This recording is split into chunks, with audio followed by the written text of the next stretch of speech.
It's now time for Ermanni and Edwards with Maz, live on the Woodward Sports Network. Every day, 2 to 4 p.m. Starring Ryan Ermanni, Michigan great and former NFL baller Braylon Edwards, and of course, Tom Mazaway. Let's talk some sports.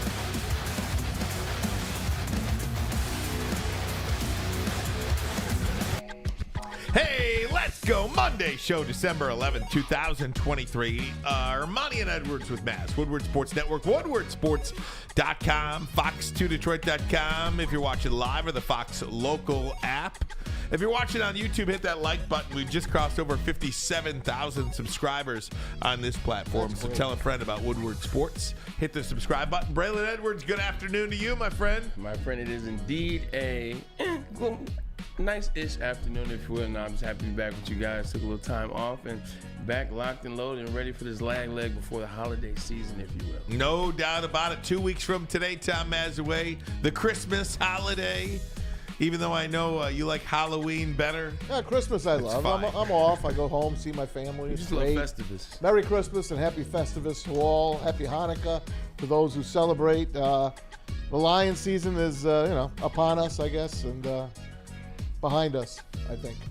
We've got Pete Spivak. We've got JB in the house. Guys, without further ado, let's just get right to it, shall we? We're expected to be joined by Brian Urlacher, the Hall of Fame linebacker from the Chicago Bears, coming up in about 15 minutes from now. We're really looking forward to talking to him about that. But the Lions do lose yesterday in Chicago. 28-13 was the final. Lions fall to 9-4 on the year. And I think so many people in this city, in this state, want to look back, and we are so shell-shocked as a people, because if you really are honest about this thing, the Lions have not played good football, solid football, for 60 minutes in about 7 weeks. Facts. And, Facts.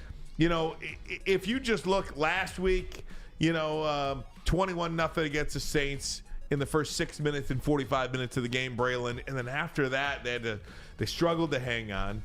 This week, 3 turnovers, 8 penalties against Chicago, and they just cannot overcome that. They are beating themselves, and that's the scary part. Yeah, 100% they continue to beat themselves. Turnovers has been a problem in the last 4 games, 9 turnovers for Jared Goff. Also, you can talk about all you want in terms of Frank Ragnow not being in there. We know he's a catalyst for that line. We understand what the Detroit Lions look like when all the line is together, obviously 4 or 8 quarters ago against the Saints. But right now we have to address what is going on. It's turnovers, it's defenses, it's miscues, it's disciplinary actions, it's offsides, it's not being able to catch the football. When's the last time you seen Amon-Ra drop a pass? When's the last time That's when you really knew it wasn't third day, right? 100%. Amon-Ra dropped 2 passes back-to-back. One was right on the money. The second was a tough catch. He could have made it, though, because we've seen him. We expect him to make that play. We expected him to make that play because he's shown us that he can Where do was it the over ball? Behind him? 3 years. I mean, look, man, it was a bad day for everybody. Everybody shares blame in this game. But we've seen signs, and I think because the Lions were winning, and winning masks everything, you overlook things. And we talked about this 3 weeks ago. Winning overlooks everything. You start to look at the record. You say, oh, they're 8-3. They're 9-3. You're not worrying about how bad they looked in that Chicago Bears game the first time around, how they almost got that win. You're not worried about how bad they looked in the week after, when they lost to the Green Bay Packers on Thanksgiving. Hey, they got out of there. They escaped with a win. When you lose, everything comes to the forefront. Everything has to be addressed. And I think that's what we're looking at. We're looking at a team that has kind of escaped throughout this season. And now because of injuries, because of certain other elements, they're just not looking their best. It's all starting to hit the fan at the same time. Hey, look, guys, let's not overlook the main thing. Jared Goff. You want to know why Jamison Williams is not part of the offensive game plan? There's only one reason. He can't reach him. He can't reach him. You might as well tell Jamison Williams, if you want to play with Jared Goff, you can't run full speed because he blows by everybody, but he can't reach him. Yesterday, he blew by those 2 defensive guys, on the 2 defensive backs of the Bears. They're very good, by the way. The Bears are getting good. That said, Jared Goff can't reach him. And by the time Amon-Ra St. Brown dropped those 2 passes, I didn't even notice it, because I was so fogged over already. I was just like staring ahead, just looking at the TV. And we were at Hamlin Pub yesterday in Rochester. The place was packed. And for the most of the game, the place was silent because of the way they played. The offensive line is not the same anymore, and that's where they put all their money into. The injuries are catching up, guys. The injuries are catching up. Last year, they were the healthiest team down the stretch. This time, they've been beaten up since week 2 against the Seahawks. 7 guys went down in that game. That was a bloodbath. And they haven't really recovered. Frank Ragnow is going to be in and out of the lineup. That's just the way it is. And no one is protecting him anymore. And he's very unathletic. Can we say that? If he tries to spin out of the pocket a little, he falls. He trips. He goes down. I'm sorry. That's just the facts. And you guys could start writing. Maz is the down guy. Here he goes again. What a crybaby. But if you didn't see the game that I saw, and I'm just sick of it. Now, this week, they're home. Indoors, Saturday night against the Broncos, who are 1 game out of the AFC West lead. 6 of 7 they've won. And they barely lost that game, if you think about it. Yep. This is a game that they could easily lose. And then you got the Vikings, who only scored 3 points yesterday. They're not the same team. Again, they play one-score games, 3-0 the final. But getting back to the Lions, man, I'll just throw it to you guys. I saw what I saw, and I've seen enough. Jared Goff's good enough to get you in the playoffs, but that's it. That's it.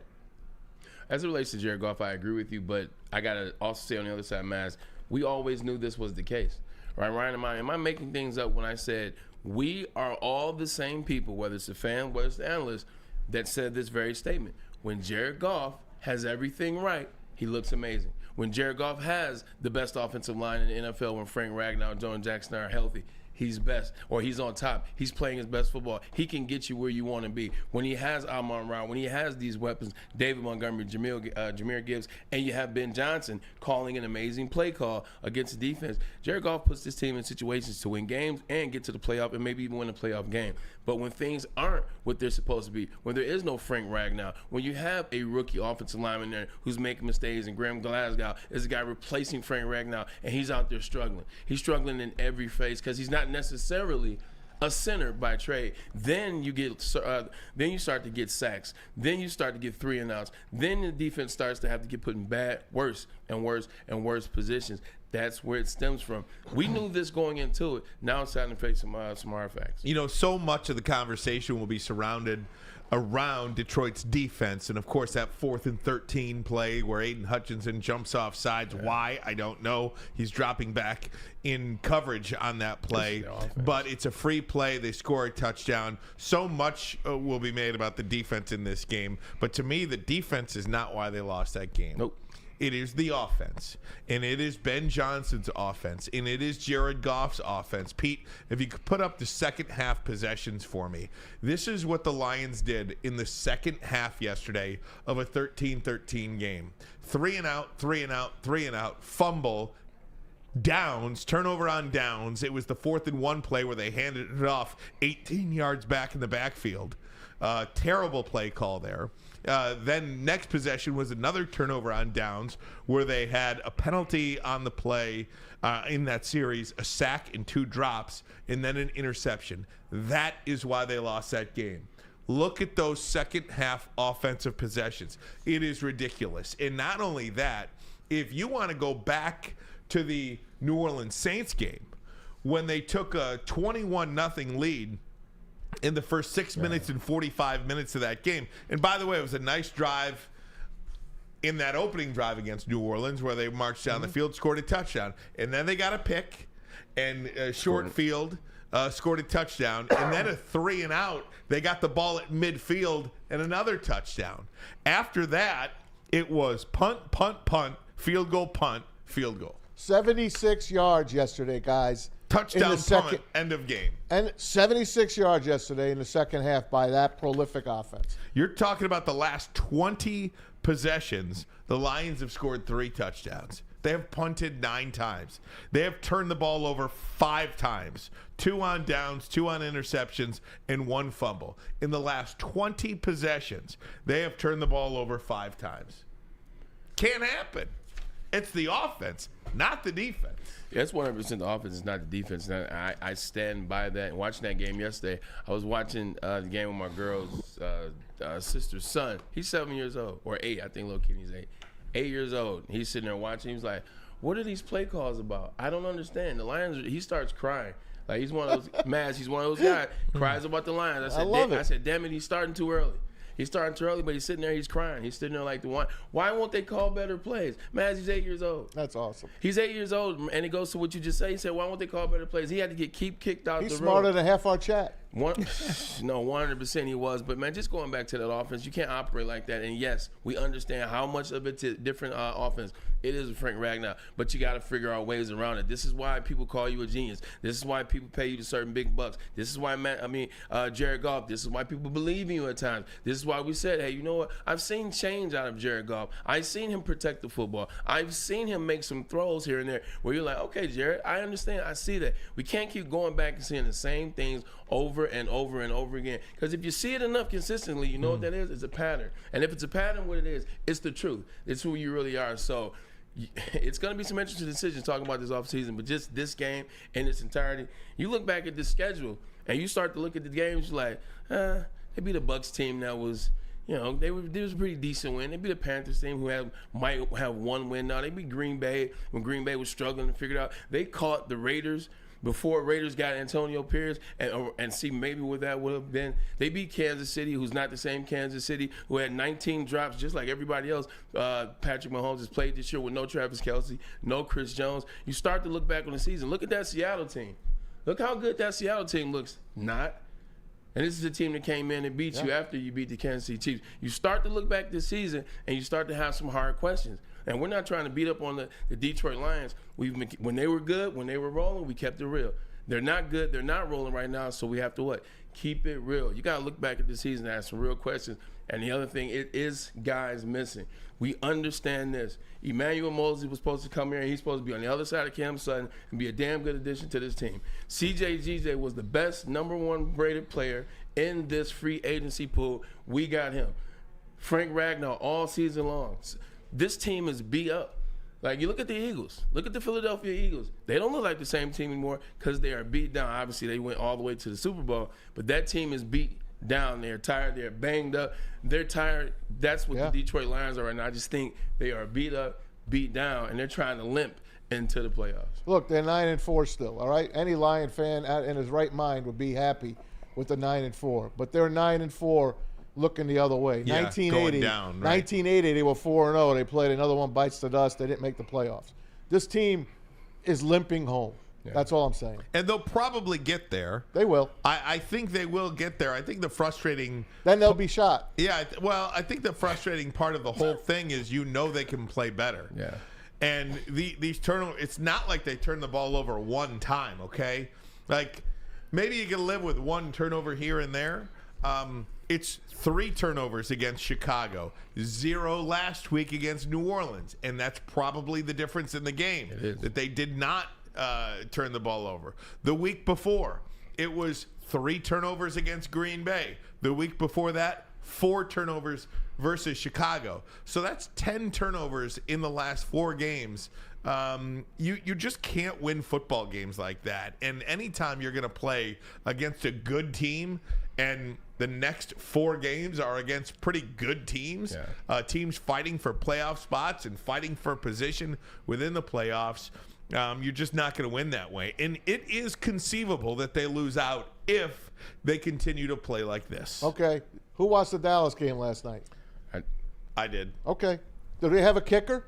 Yeah, 60-yarder. Do we have a kicker? No, we do not. Thank you. All right, very good. More on that coming up next. We'll get to Brian Urlacher as well, but first a message from Dispo. That's right. Dispo Romeo now open till midnight. Michigan's largest cannabis mall. 21 and up you have to be. And recreational only, but after that, it is all good. It is all on limits. That's right. The best way to consume your cannabis product, whether it's flower, whether it's oil, they have the whole total package. And they're the best people. So simply put, come on down to Dispo Romeo, now open till midnight. Hey, guys, game for you guys for the holidays. Born in a cold winter basement in Detroit, 3 buddies wanting more out of the old rock, paper, scissors game. They dug deep and struck gold with Jack Labrador. 2 symbols, brand new, and a 3-point play. Once you go Jack, you'll never go back. 1 deck of cards, 3 new games of nonstop action. It's the perfect no-brainer stocking stuffer for all ages. Scan the QR code above or go to jacklabrador.com to get your deck today.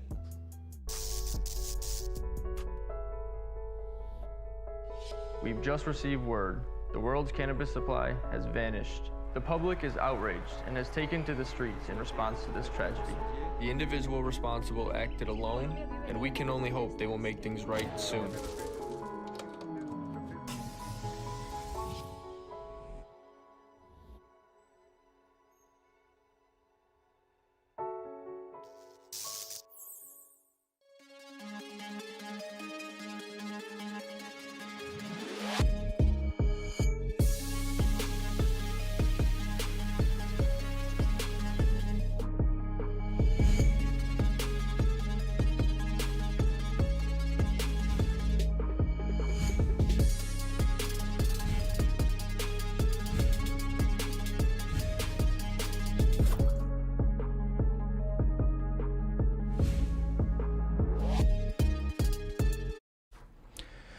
Dreaming of a new home but feeling the pinch? Financial pinch, I should say. Mark White and Associates, your trusted real estate experts, are here to help. Mark White and his team will pay up to $5,000 of your closing costs. That's right, I said $5,000. Call Mark White and Associates today at 248-290-8242 or visit them at markwhitesells.com. Again, call Mark White today at 248-290-8242 and make your dreams come true.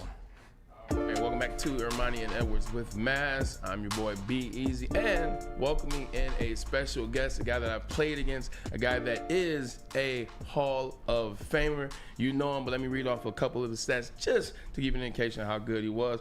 All-American in New Mexico in 1999, drafted 9th in 2000, first rounder, four first team All-Pro selections, 8 Pro Bowl selections, 2005 Defensive Player of the Year, a father, a husband, and a damn good person all around. Ladies and gentlemen, Brian Urlacher, Chicago Bears. What's up, guys? Urlacher. B, what's up, man? Good to have you on the show. Thanks for coming on so fast. Yeah, man. Thanks for reaching out to me. Appreciate it. Well, we're having some trouble with your audio. We got it now. We should have it now. So, There we there we go. go. We got it. Thank you. Got you, Brian. It's always something, right? Technology is not my thing. It's not ours either. Wanted to say So something frustrating. before we got into the Bears, before we got into yourself and what you're doing. Just want to say, I see that you're working with Change Kids Health, and I myself and Ryan Ermanni, we work here with CMOT Children's Hospital as well. So we say, among all things, I really appreciate that work, B.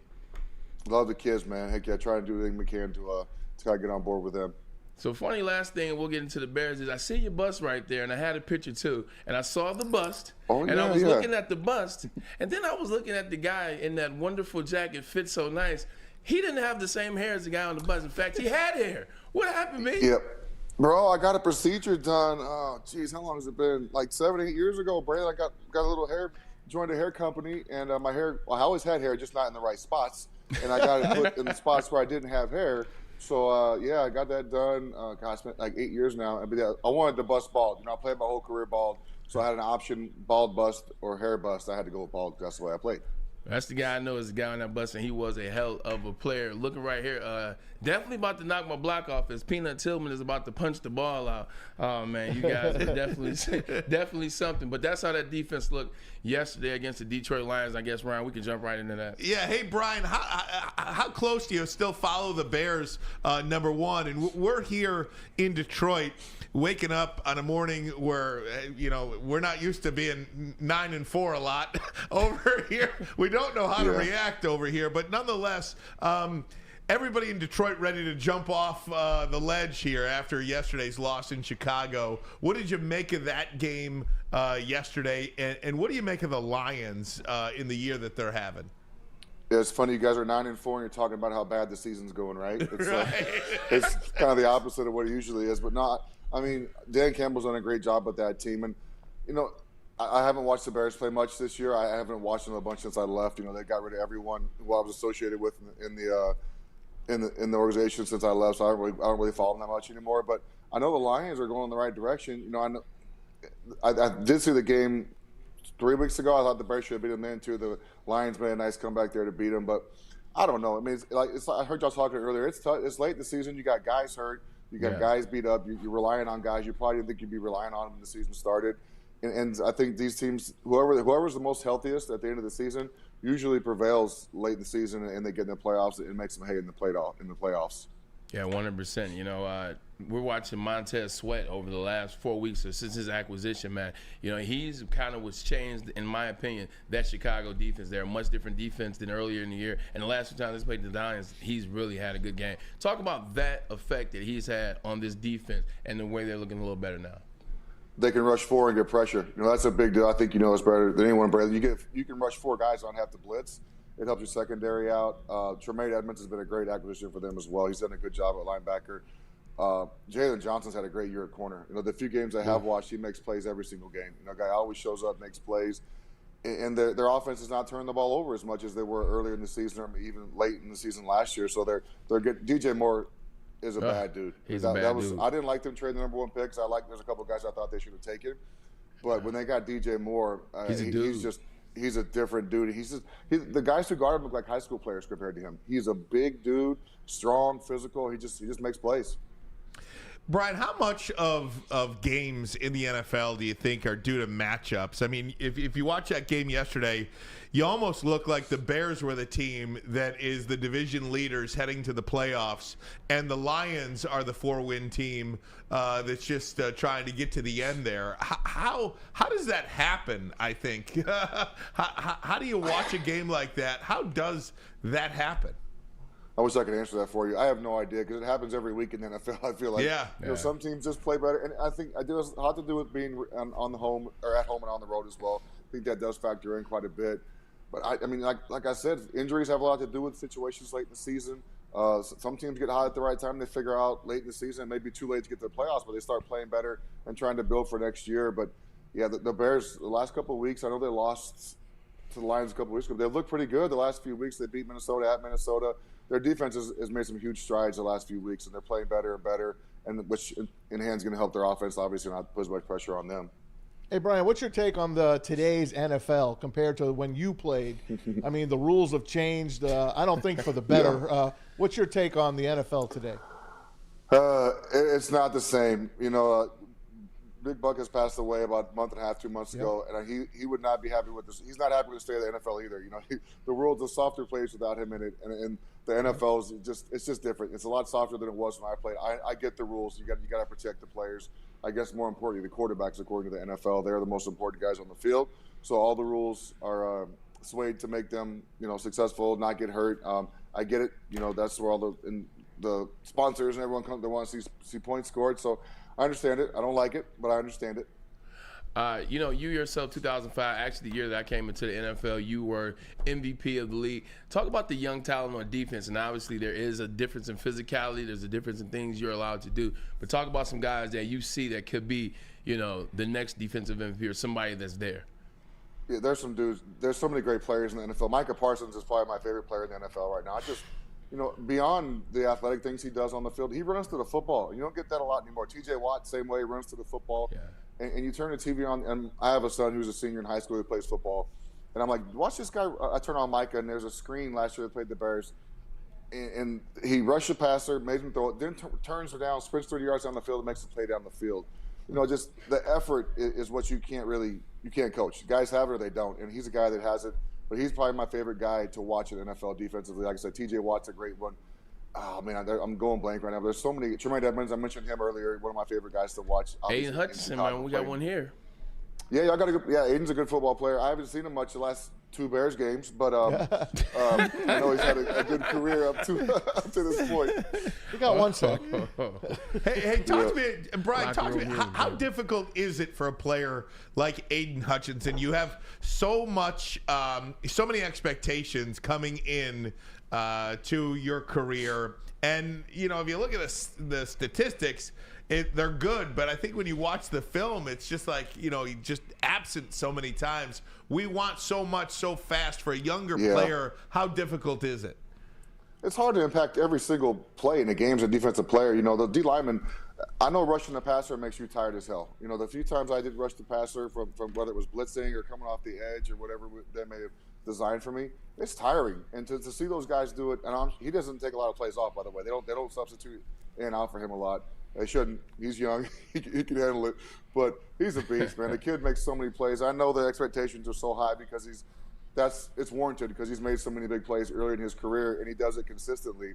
That when he doesn't do it, there's a few games where he may not play to the level people think he should. They kind of wonder, oh, maybe he isn't as good as we think he is. But you got to look at also, he's getting chipped, he's getting double teamed, freeing up other guys now D-line as well.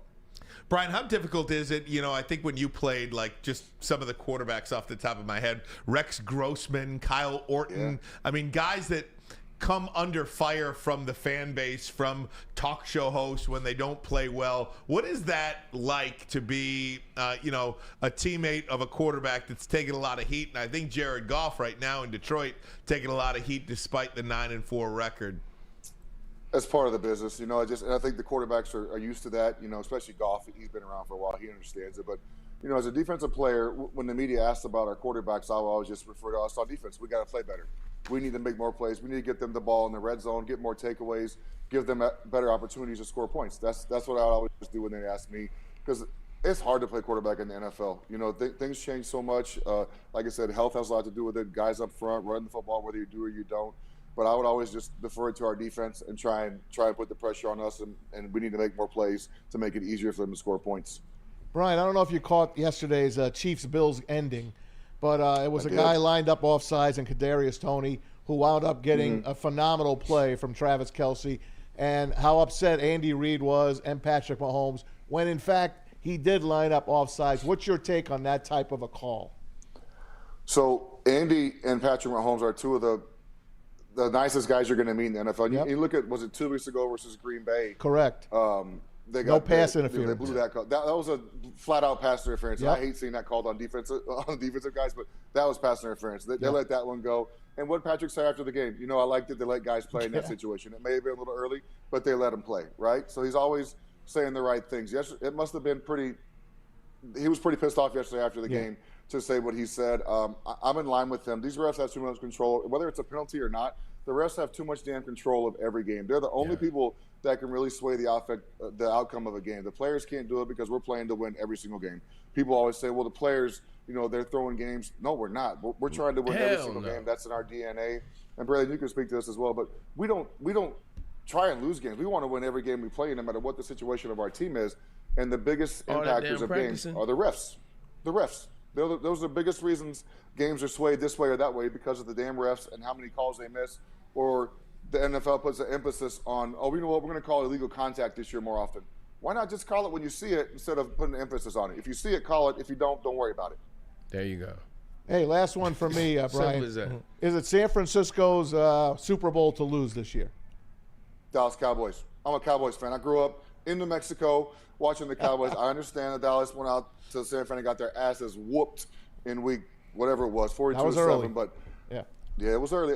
They're a better team now than they were then, but they have a hard time in the playoffs with San Fran. The last couple of years, they put the Cowboys out. But, yeah, like you said, I do agree with you.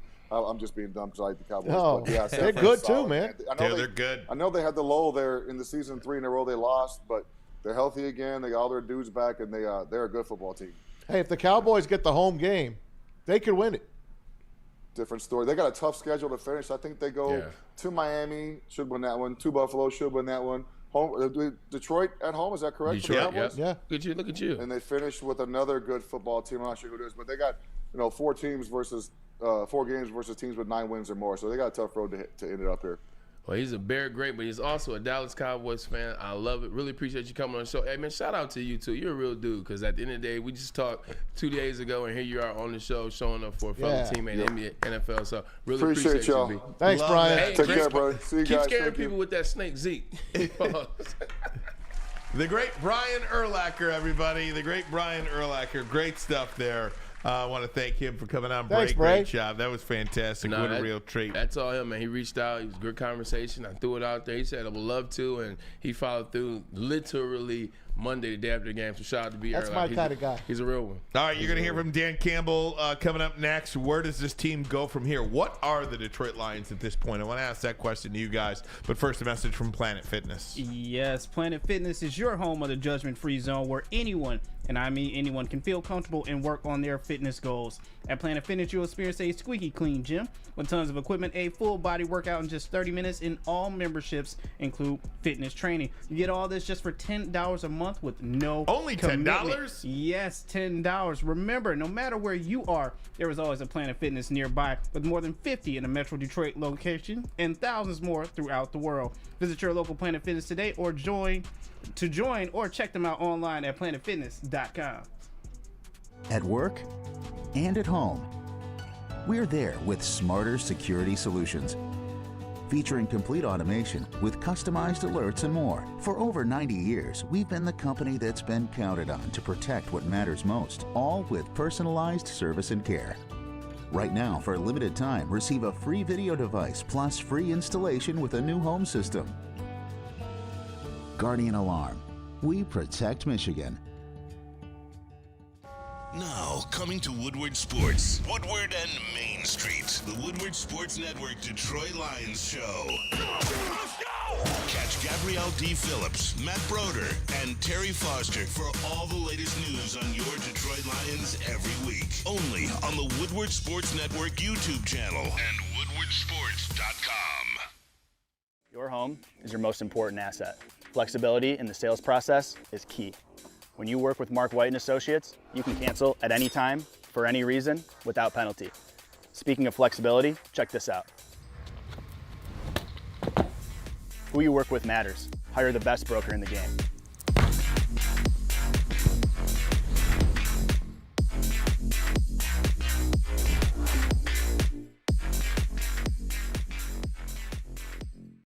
Hey gang, when it comes to your pet, don't settle. Give your pet the best. Premier Pet Supply is hands down Michigan's best pet store. Family owned and operated for over 30 years. 13 Metro Detroit locations, over 60 brands of food at the lowest prices available, and curbside delivery as well. Give your pet the best. Do not settle for less. PremierPetSupply.com.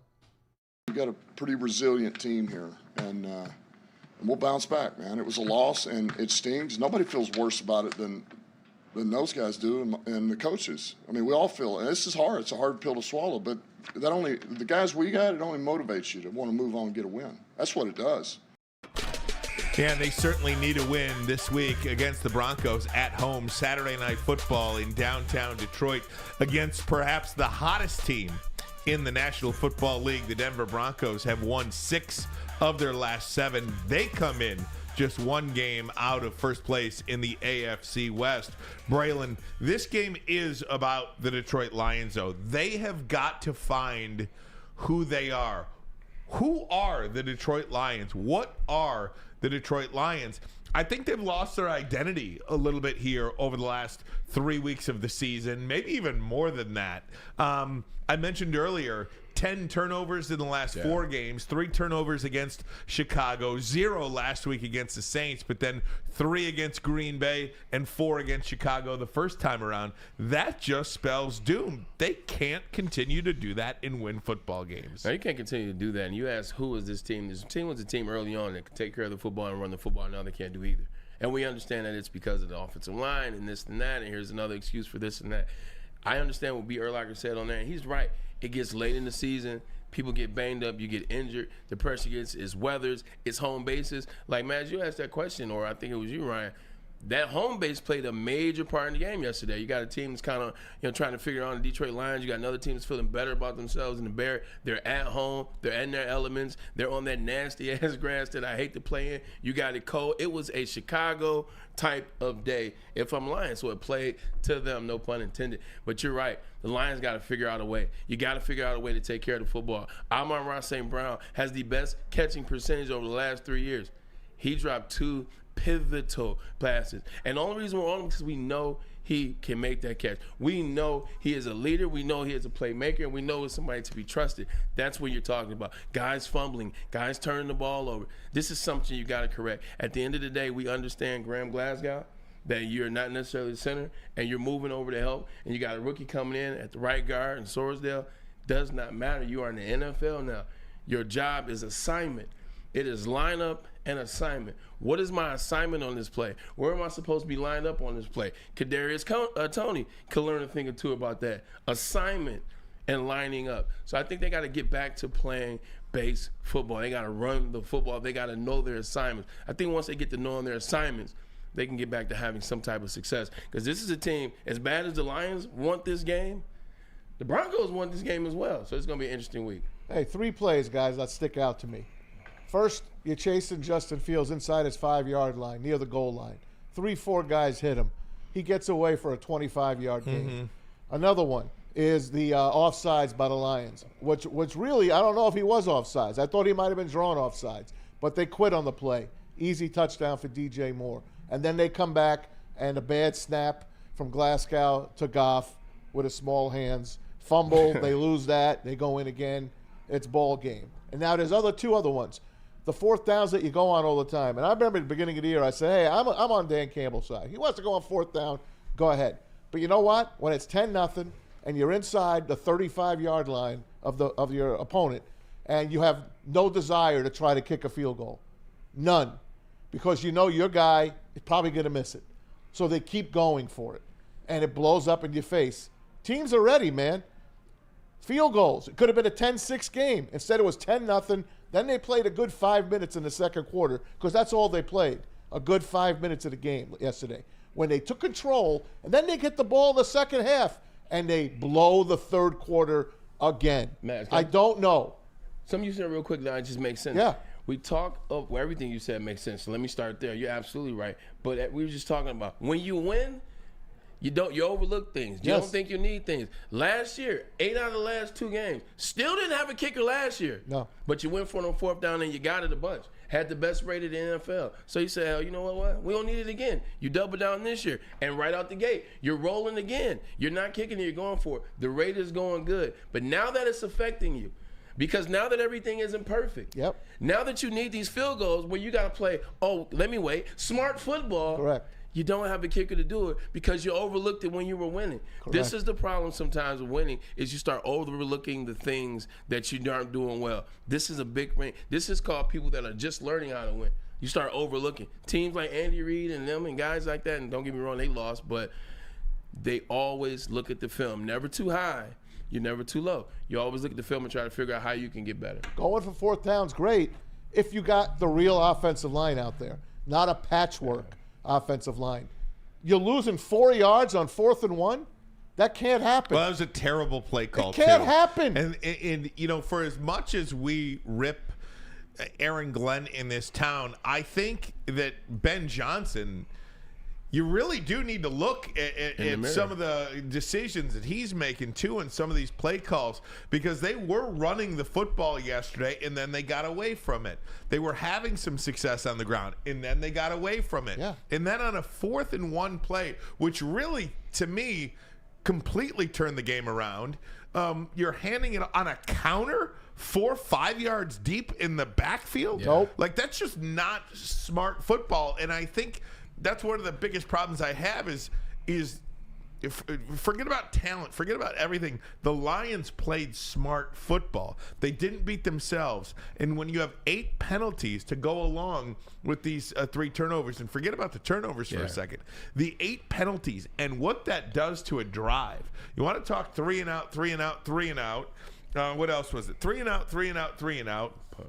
Punt, fumble, interception, turnover on downs, turnover on downs. Yeah. Everything happened. I mean, how many of those drives were stalled because of a pre-snap penalty or because of just a penalty? If I'm watching acutely, which I believe I am, Ben Johnson doesn't trust the offense. He doesn't trust the offense right now. No. And he doesn't trust himself. He doesn't trust his quarterback. He's coaching like he is trying to protect someone. His quarterback. Or protect, okay. He's trying. What do you think? J-Mo has 2 plays yesterday for I him. agree. 2. 0 catches. Trying to protect 1 target. a player. And you want to say Jared Goff, there's Jared Goff. You want to say it's offensive line. If you want to say it's both, hell, it's everything. He's trying to protect it, and he's out thinking himself, Ryan, when we did the Fox game preview, the local Fox 2 preview, what was the one thing I said I don't want to see Ben Johnson do? Go up there to Chicago and try to outsmart himself. Be too cute. And be too cute. Excuse me. You did say that. And be too cute. Like, at the end of the day, this is a team that runs the ball, and from the run, you set up the pass. Sam Laporte is the big guy. He's your number one target. Let's face the fact. Sam Laporte is your number one target because he's the easiest target. He's the guy in the middle. But you went up there, you ran there, had some success, got behind, and then stopped trusting the team. You got behind, and you stopped trusting the team. So Ben Johnson, he's definitely got to do some legwork this week because Broncos is not going to be that easy. That said, guys, the Bears are pretty damn good. They are good, and you know what else? You know what else helps? TJ Edwards is when you just second half possessions for the Bears. You ready? Yeah.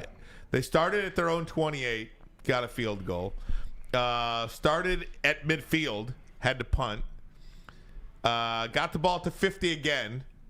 So 2 possessions, one at the 48, one at the 50. Then at the Detroit 29. So we have after the fumble, Chicago got the ball at the Detroit 48. Yeah. Then they got the ball at the 50. Then they got the ball at the Detroit 29-yard line. And then they got the ball at the Detroit 30. Oh. That is 4 consecutive possessions. 4. Where they only had half the field to go. And 4 consecutive so it ain't the defense's fault. And guess who's on the other side? Yes. That's why I'm blaming the offense today. Oh, yeah, I'm with you. Yeah. You know, that's why I'm blaming the offense today. Now, we've gone 40 minutes of the show and have not addressed what I think was a huge blunder by the officials. How that wasn't intentional grounding, I will never know. Then it was a touchdown after that. Exactly. It is intentional grounding by every letter of the law. If that call is made, Chicago has to punt because they're on the other side of the 50 at that point, and it's a 4th and 27, 29 or something like that. 4th and 28 at that point from their side of the 50. But it wasn't called. And I think one of the reasons why it took so long to bring it up is because you still cannot allow a 4th and 13 to get got. Yeah, and it's not the first time Detroit has seen that. I mean, Maz, you still have nightmares about, was it the Ravens game or was it the Bills game? It seems like it always happens to the Lions. But on defense, you got to step and make those plays. And this is one of those situations where it's give and take. This is one of those situations where it's everybody. And this is a whole collective. Because as bad as the offense played yesterday, as bad as that offense played, the defense still had a chance to give them the ball back. You still had a chance to give your offense a hand. Offense isn't going to have every game be a great game. The defense, as we've seen, isn't going to have every game be a great game. That's why it's an offense. That's why it's a defense. You got to be there for your brothers. On 4th and 13, you can't allow them to get that first down. Somebody's got to make a play. Somebody on that 11 has got to make a play. No doubt about it. Please sign a kicker next year. Draft a kicker. Do something, because this regime doesn't know kickers. We haven't had a kicker in 3 years. Get a kicker. It's called football. I want to take a look at the remaining schedule, guys, and you guys tell me what you think will happen. How many more wins in the final 4 weeks of the season? But first, we'll take a break and get a message from the Hamlin Pub. Who's got Hamlin? I got it. Hang on, boys. Hang on. There Very we go. good. Have you ever wanted a bar where you're a regular? We have just the place for you. Head to one of Hamlin Pub's 7 locations and experience where everyone's a regular. Whether you're enjoying half-off pizza on a Thursday or game day specials available during all Michigan sports and NFL games, Hamlin Pub is the place. Visit a location today and experience your new favorite pub for all things sports. Have you ever wondered where all the finest restaurants get their steaks? It's Fairway Packing Company, providing Michigan restaurants, hotels, and casinos with prime beef for over 60 years. But now you can buy these cuts of meat for yourself at the Steak Shop by Fairway Packing Company. Prime porterhouse, A5 Japanese New York strip steak, dry-aged Wagyu beef tomahawk.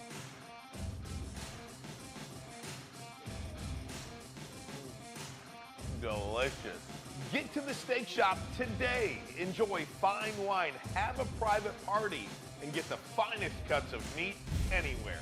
The Steak Shop on Mack Avenue in Grosse Pointe Woods, or order online, fairwaypacking.com. Any Lady Jane's Haircuts for Men for an award-winning haircut experience from one of our talented stylists, and register for a once-in-a-lifetime opportunity to win an all-expenses-paid suite for the 2024 NCAA tournament for you and 5 of your best buds. That's right, college basketball's most elite event. You and your 5 best friends just get to any Lady Jane's today for an award-winning haircut experience and automatically register to win the trip of your dreams. Lady Jane's Haircuts for Men, open 7 days a week. Walk in anytime. Lady Jane's, it's wicked awesome. Woodward Sports' own Tom Mazaway and Sam Stick Day will be hosting our Lions postgame show after every Lions game all season long. Tune into the Woodward Sports YouTube channel for his hot-off-the-press takes, game analysis, and Kool-Aid sipping celebrations. You won't want to miss it. Join Maz, Stick, and special guests each week immediately following every Lions game, exclusively on the WSN YouTube channel. How would you like to win a $100,000 Vegas getaway? Sign Take me your up. friends and live it up in the city that never sleeps. It's the Cintron Energy. Drink it and live it. Purchase a 24-pack today and enter to win. And register at drinkcintron.com/Vegas and buy Cintron at your local Meijer store. Cintron, the healthier energy drink with great taste. Look good, feel great, and be the best version of yourself with Cintron. drinkcintron.com/Vegas. We won that game. I would have told you, man, we played good ball. But since we lost that game by 2 scores, obviously it's not good, you know. So the discipline, that's the biggest thing. And early in that game, you know, Fields running around, he got us again a couple of times, and then we settled in on defense. And I thought we played pretty good. Second half, we got put in some tough spots. But all in all, you know, we just couldn't score enough points either. Man, I'm not in panic mode. I'm not losing confidence. Man, we're good. We got 4 to go here, and all we got to do is get our discipline back and continue to fight like we fight. And look, it wasn't our day today, man. We didn't handle it. And you know, when you do that to yourself against a good team, that's what happens. And this is a good team, so we'll clean it up and move on. That's what competitors do. That's what good teams do. Thank you to the Hammer, Jennifer Hammond, for that sound bite. Listen, two things can exist at the same time. Is that not correct? We have a lot of love for Dan Campbell. Oh, absolutely. We appreciate Dan Campbell, and we know that Dan Campbell is our guy. With that being said, how are you going to clean it up? Like, what steps are you going to take to get the discipline back? Like, how does that look this week? Like, we didn't play well. It just wasn't our week. It wasn't your week this week. It almost wasn't your week last week until Derek Carr got knocked out the game. Let's not forget how good Derek Carr was playing. I know he played yesterday. I know we can't play the if game. He's like Wes Welker. He's unbelievable. Like, it wasn't your game against the Green Bay Packers. It wasn't your game against the Bears the last time. The only problem is Eberflus blew the game for the Chicago Bears. So it's what steps are you going to take to get the discipline back? Like, I think that's what we want to know as fans. That's what we want to know as analysts. What steps are you going to take? How are the practices going to be? What are the focus points going to be in practice?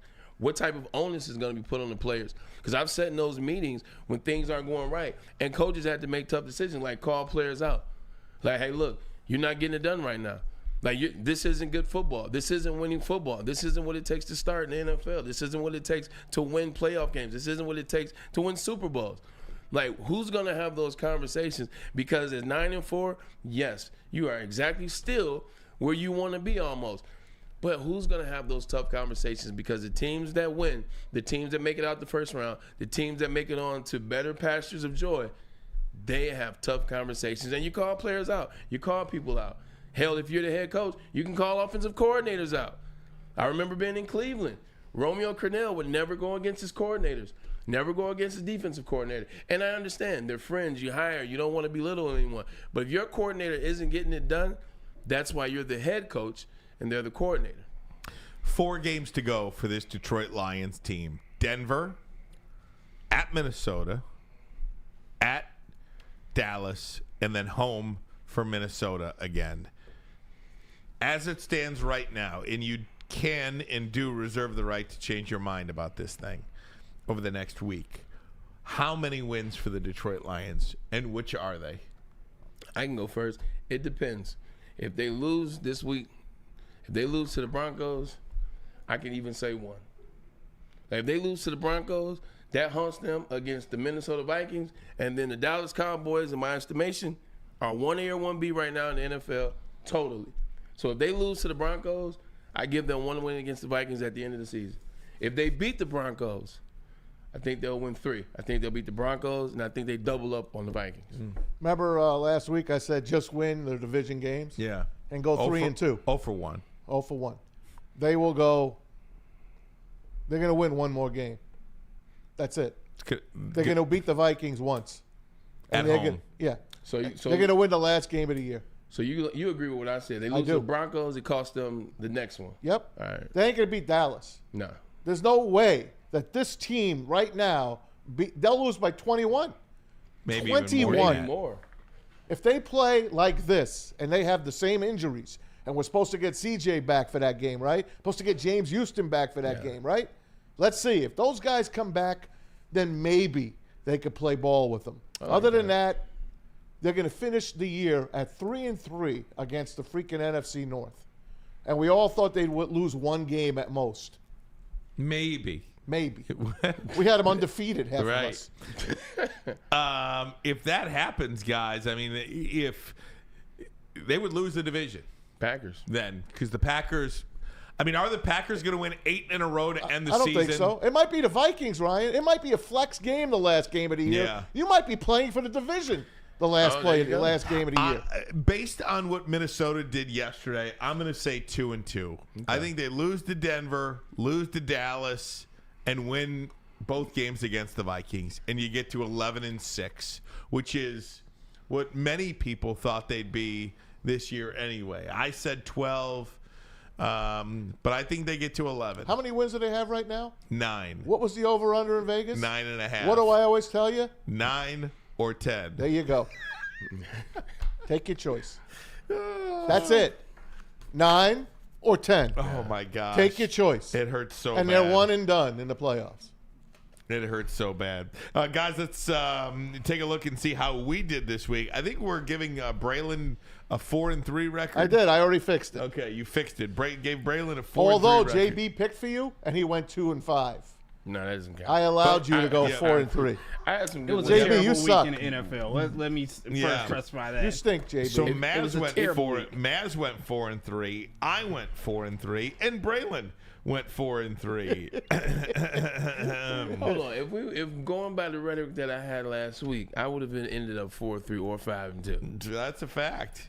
That is a fact. I told We you, gave you I a said, rebound. watch out for Joe Flacco. We gave you a good rebound. You did, and that's why I'm Gave you a shutting good up. rebound. Shut up. Guys, go around the NFL a little bit here. 0 for And 7. one of the things, and I think let's just start here and maybe pick this game out separately. Go ahead. The Kansas City-Buffalo game. It was a hell of a game. By the way, Buffalo looks tremendous right now.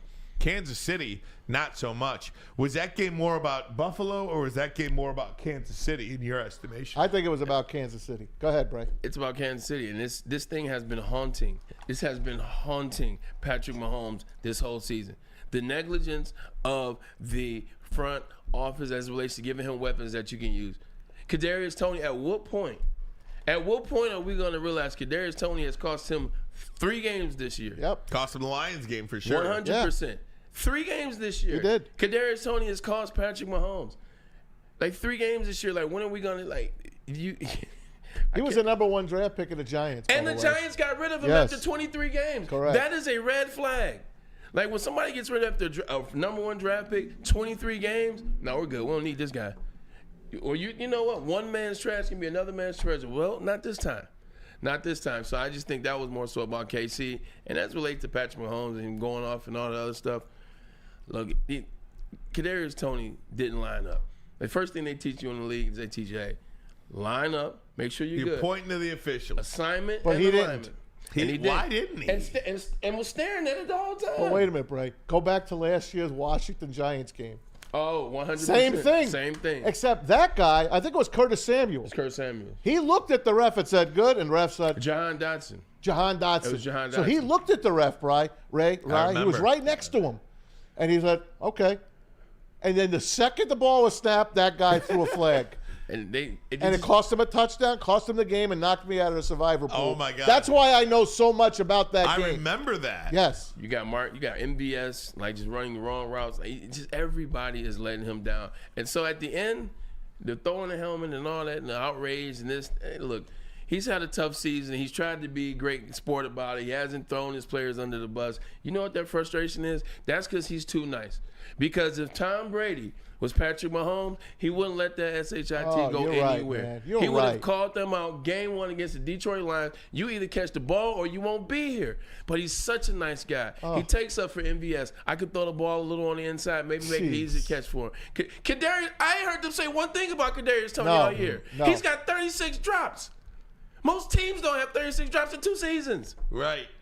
I thought that blow up over on the sidelines yesterday was just a series of pent up frustration with his own team. You heard Brian Urlacher. Yeah. It was from the week before when they robbed the game from him against the Packers. He took it like a man. He took it like a man. He's like, I ain't taking this now. Although the guy was absolutely offsides. Yeah. He was.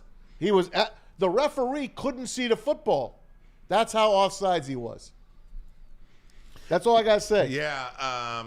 And now here you go. Buffalo is now 7-6. There are 6 teams in the AFC that are 7-6. They're still 11th. 6 teams. 6 teams battling for 2 spots. How awesome is that? You want to talk about a playoff run here in the AFC. Now, one of the teams, unfortunately, that is 7-6 are battling the Lions this week. The Denver Broncos are in that group of 7-6. You've got Pittsburgh, Indianapolis, Houston, Denver, Cincinnati, and Buffalo. All 7-6, going for 2 spots. That's great. And here's Cincinnati too. Look out, man. Jake Browning. How about it? Jake Browning, man, I'm telling you, Washington getting into the playoffs, man, they gave him some extra boost, extra confidence, looking good. But you know what else you talk about? Just the Jake Browning situation is, and they've been talking about this, is when you got offensive-minded coaches, when you lose a quarterback, you can still be okay. When you're a defensive-minded coach and you lose a player, if Mike Tomlin would, what happens when he loses a quarterback? It's over. When you got, because think about it, was Kevin Stefanski or Kyle Stefanski? He's freaking No, Kevin, you're right. Oh, yeah, Kevin, I'm sorry. Joe Flacco. Oh. Pull Joe Flacco Come on, in. Flacco. Pull Joe Flacco in from raking leads. But you know great. what? He still can throw a deep ball. He still can put the ball where it needs to be. And you got a damn good offensive line. You can run the ball, and you play defense. Plug and play. They're without Nick Chubb, too. Just think if they had Nick Chubb. Zach Taylor, offensive-minded coach. We give him a lot of hell, but you know what? Got to give him his credit when it's due. Put Jake Browning in there. You got T. Higgins. You got one of the best wide receivers in the NFL, and Jamar Chase. One of the best running backs in the league, dual threat, and Joe Mixon, and you're playing good defense. Man, it's not hard to figure out, man. Those offensive coaches, they're, 11 and out of 14 teams in playoffs? Guys, we'll continue to go around the NFL. We will do that next. But first, a message from Feldman. That's right. Feldman, Chevrolet, Detroit's #1 automotive Chevy dealer. With 18 locations, there's a Feldman dealership near you, probably in your own backyard. Just go to feldmanauto.com. Since 1996, Feldman Automotive has been driven to provide a fast, convenient, and first-class car buying experience. Call the Feldman Advantage. Do yourself a favor. Take advantage. Where's the most convenient place to get that big fitness energy? It's Planet Fitness. Join today for just $1 down, $10 a month. With over 2,400 locations and equipment for every workout, you can get in, get energized, and get going. And with free fitness training and most clubs open 24 hours, everyone belongs in the judgment-free zone. So join today for $1 down, $10 a month, no commitment, cancel anytime. Deal ends Wednesday, September 13th. Join now at any Metro Detroit location. Hurry, offer ends soon. Join Woodward Sports' own Jeff Iafrate, along with special WSN guests for the most anticipated Lions season in decades. Filled with different surprises and expert analysis. You're not going to want to miss out. Go to our Woodward Sports YouTube channel on Sundays and tune in live from 9:30 to 11:30 a.m. Abby is a college student struggling to study for her big exam. Then, she discovered Syntron, a healthy way for her to stay awake and focus. Jennifer frequently has chaotic days like this until she gets online, orders some Syntron, and finds her groove. April visited her local grocery store, purchased a case of Syntron, and entered to win the Syntron 100K Vegas giveaway. Pick up your case of Syntron today at any Meijer location or visit drinksyntron.com/Vegas and enter for the 100K Vegas giveaway. Hey gang, let me tell you about Outdoor Equipment Company, the official outdoor equipment provider of Woodward Sports, Michigan-grown, family-owned bad boy mowers, tractors, steel handhelds, even weed whippers, Liberty trailers, Generac generators, SnowX plows, and salters. Outdoor Equipment Company has it all. You could buy it, you could rent it, all for 0% financing, delivered to your doorstep. OutdoorEquipCo.com, OutdoorEquipCo.com. Hour number 2 of the program here on Woodward Sports Network. Ryan Ermanni, Braylon Edwards, Tom Mazaway. We got JB. We got Pete Spivak in the house talking a little football here. Before we go around the NFL, I'd like to present to you the premier pet player of the game. That's right. For the Lions, hands down, you know what it is. It's Premier Pet Supply. Hands down, Michigan's best pet store. Family and owned and operated for over 30 years. You can get them online, folks. Do not skimp. Your pet deserves the best. PremierPetSupply.com. Ryan, I'll let you do this one. Okay, guys. So when trying to pick a player of the game for the Detroit Lions, I think you have to scour. Yeah, when you said player of the game, I was like, shit, this would be interesting. And I came up with John Kaminsky. 7 tackles, 1 sack, 1 tackle for loss, 2 quarterback hits. He made an impact along that defensive line with Aleem McNeil out. And so I present to you the premier player of the game. Let's show.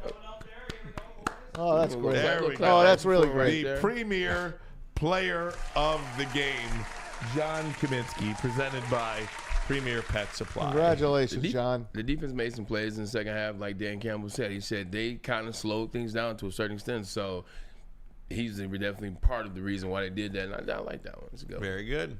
All right, Tom Mazaway will come to you for Around the NFL. All right, guys. I'll give you the game of the day. It was in Baltimore.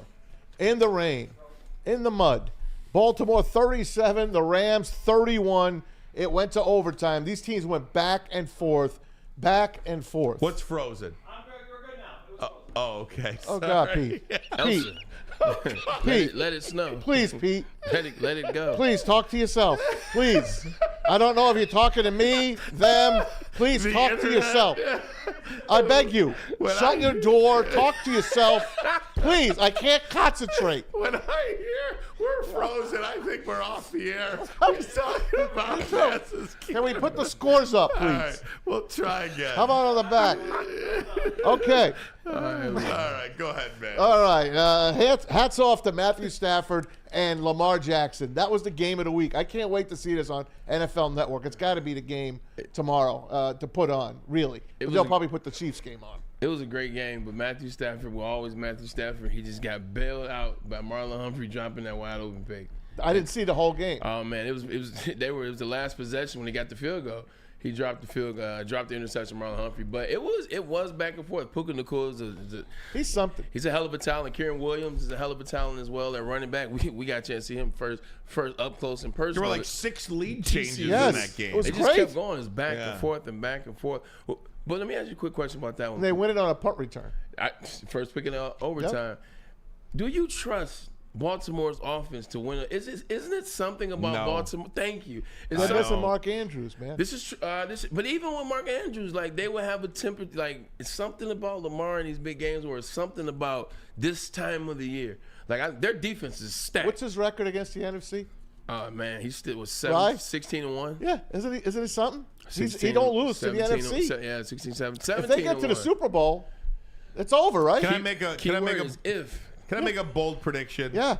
Baltimore. And I don't know if this is bold or not, but I think it's kind of a bold prediction. If you look at the AFC, I think a wild card team is going to get to the Super Bowl. I mean, Baltimore, they have faults. Miami has faults. Jacksonville, I'm just not a believer in. And the Chiefs, clearly are beatable. They're I don't want to say they're a shell of themselves. That's not accurate. And they won't be home. But they're not as good as they have been in the past. I mean, Denver, Buffalo. Dolphins in favor? Dolphins right now. Baltimore. They play tonight. Like, do you trust them? Yeah, I know. That's what I'm saying. In January? Hell, the Cleveland Browns could get in. And hold on. And at the end of the day, Joe Flacco may have just been he's okay during regular season. He'll win some games. He's a different quarterback in the playoffs. Like, Joe Flacco's a guy that's been there. He's battle tested. Like, he knows experience, situations. Like, man, you might be on to something with that. I'll tell you, the Broncos are nothing to play with. Cleveland and the Broncos could be those wild card teams that you're talking about. I mean, you got Sean Payton on one side, and then you got a Super Bowl MVP and Joe Flacco on the other side. That's not a bad call, right? Buffalo's playing really well since they fired that offensive coordinator too. Oh, my old quarterback, Ken Dorsey? Yeah. Oh, yeah, and people give me shit for Cleveland. That was one of my quarterbacks. I can't wait to get to this game because I can't wait to talk to Braylon. And this is a laugher. Denver wins against the Chargers 24-7. That's not the story. The story is Justin Herbert breaks his ring finger on his throwing hand now. So he's got a busted finger on his left, a busted finger on his right. Brandon Staley, did you see the one time their offense came out? They had offensive linemen in the backfield. None of them, they were standing up. They didn't know where to, they were looking on the sideline. It's like a clown. It's literally like a circus. He had to call a timeout early in the third quarter. The announcers are like, what are they doing? It looks so bad. It looks so bad for the Chargers. I have been calling for this man's head for the better part of 2.5 years now, so I won't even go on a long rant. It's no need. But I will say this. They got to change the vetting process when they're hiring these coaches. They got to stop hiring their homeboys. They got to stop going after guys. Oh, yeah, he was on McVay's staff, and McVay vouched for him. Or, oh, yeah, he was part of Kyle Shanahan, and Kyle Shanahan vouched for him even though he was the ball boy last year. But, hey, what the hell? What do we know? You got to just stop vet. You got to do in-depth process. You got to go like Dan Campbell with Sheila Hamm, what she did to find that Nick Sirianni and the Philadelphia Eagles when they went to find him. And it's a process. You got to stop just hiring people's homeboys because clearly ain't it. Speaking of San Francisco, they look great again yesterday. Hats off to Brock Purdy. Hats off. He is unbelievable, guys. Let me say something. 28-16, they beat Seattle. I don't know what happened to Geno Smith, but he didn't play. Geno Smith didn't play. It was, what's his name? Drew Lock. Drew Lock. He was 10 of 14 in a touchdown at first. He was looking good at first. But San Francisco, guys, can I just say this? Brock Purdy, Mr. Irrelevant, last player taken in the draft. And that was only because Brian Griese, who was the quarterback coach, told Kyle Shanahan, take a flyer on this guy. I did a few of his games when I was in the booth. This kid's got it. So they draft him. And he is a stud. Is he the next Tom Brady? He might be. Is he the next Tom Brady? Tom Brady, a sixth-round pick. In terms of yes. late-round picks. Correct. That become Pro Bowlers. Correct. And are the starting quarterback of the franchise for the next 8 to 10 years. Yes. Who knows? The answer is yes. And before everybody jumps on me in the chat and goes crazy, here's why. He is already processing. This is what everybody uses. This is what Brian Baldinger uses, Joe Klett uses, Colin Cowherd uses, us. We've seen it. I watch it. He processes information fast. That's what made Brady stand out. Tom Brady, one of the things he stood out, athletic ability, we know he didn't have any. They still laughing about the 40 that he ran in the baggy shorts and the baggy shirt. But he processed things fast, even at an early age. But Brock Purdy, his arm's a little bit stronger than people think. He's got more mobility than people think. He puts balls in windows that are hard. Like, you look at those spaces, like, these aren't average throws. You're right. These aren't average throws that he's making sometimes, and I feel like he makes maybe 2-3 plays a game where you're like, yeah. How about Debo? That dude was cold. How about Debo? He's a difference maker, man. He is. That guy's an absolute difference maker. Without him, they're a regular team. They're 0-3 without him. What did Jason McKee come on our show to have the sideline report for the Bears say last week? Force multiplier. I think that is one of the hard parts about evaluating a guy like Brock Purdy. Like, what is Brock Purdy? Who is Brock Purdy? I mean, could anybody, could Jared Goff win with Deebo Samuel, Brandon Ayuk, and Christian McCaffrey, and Trent Williams blocking on his blind side with Fred Warner and Nick Bosa on the other side? I mean, could you put just about 25 of the 32 starting quarterbacks in this league, I'm not going to say all 32, but could you put 25 starting quarterbacks in the NFL on that team and have the same result? That's why it's so. I don't know. The answer is no. Yeah, that's why it's so hard to evaluate him. The answer is no. You couldn't do that. You couldn't put Jared Goff on that team because he can't throw outside in the win. He can't move. He can't throw outside and win. What Maz always say, like Brock Purdy doesn't turn the ball over. Like he's had a couple this year, but look at he's done it over a 2-year span. He's number one in every category. And I understand he's standing behind a great offensive line. I understand he has great weapons, but he's putting those players in great positions to succeed as well. They've had quarterbacks with this same team, and it didn't look like this. Like we understand, like Joe Montana. Well, Trey Lance couldn't do it. That's Trey Lance did, and then Jimmy Garoppolo to a certain extent. He won some games, but Brock Purdy's not only winning games. He's evolving this offense. So we know he's not the best player on that offense. But in terms of what he's doing, he's processing information. He's making the throws that are there. He's not turning the ball over. And he's using what he has. It sounds like Tom Brady. Like, don't think about the rings. People can't see the conversation because of the rings. Yes. He's doing exactly what Tom Brady was doing, but at a higher clip in San Francisco. Did you see Fred Warner against DK Metcalf? It was ugly. It got ugly out DK there. got thrown out, and Fred Warner's wife went on social media and called him a piece of crap. She later took it down. But DK's having a rough year this year. He's been in a couple of spats this year. I don't know what's going on with him. He's one of my favorites, man. Yeah, he's one of my favorites. He's a frustrated player. Yeah. Look, these guys He's are an all-pro. These guys are alpha males. Yes. They're competitors unlike anything you've ever seen before. Facts. And when they're putting in all this work and waking up early, going through the workouts, doing the off season, this, that, and the other thing, and then they get to the game and a guy can't get them the football. That is very frustrating. And not to mention, you react. You guys can't hear what goes on the field. You can't hear the little conversations that are be said between Fred Warner and DK Metcalf, their defense and DK Metcalf, the little poking of Deebo Samuel and DK Metcalf. And you're talking DK Metcalf is the guy that likes to start, is the guy that likes to talk stuff all on the internet. I think he's challenging Tyreek Hill right now. When you got guys and you're struggling, you can't get open, you can't catch passes, your quarterback is out, and guys are saying stuff. You're like, man, F you, you're ready to get down. So in situations, frustration comes out, but players know how to pull it out of you too. Like those 49ers knew what they were doing. Hey, they pulled it out of them. Zach Wilson, 3 touchdowns, 300 yards yesterday. He won a game. And as a side note, that you know what the Jets told him earlier last week? You're going to start, but we're trading you next year. They told him we're trading you next year. So he starts yesterday. Anyway, plays the game of his life. And C.J. Stroud got knocked out of this game. I think he's definitely got concussion. His head hit hard on that MetLife turf. He's concussed, and that was a tough loss for Texans. Jets buried him yesterday. Yeah, guess who comes back next week? Aaron Rodgers. Aaron Rodgers is cleared to play by Christmas Incredible. Eve. I don't know why. What for? That's exactly right. I don't know. Can they still make a run? No, they're 5-8. Okay, they went out. They get to 9, but you got 6 teams in front of you that are 7-6. But you don't know. I mean, you Christmas don't miracle. know. You went out, you get to 9-8, maybe, but man, get out of here. How great would it be if he starts and they go 9-8 and get in? That would be pretty incredible. The best thing I saw last night, Maz, and this is for you, is Micah Parsons and what he did to Lane Johnson. Like when I saw that play, I just thought about you. I said, I know Maz is somewhere. Did you hear Urlacher? Oh, it's his favorite player. As it should be. Yet Stick argues with me on the postgame show still to this day that Penei Sewell was the pick over Micah Parsons. More NFL next, but first a message from Swiss.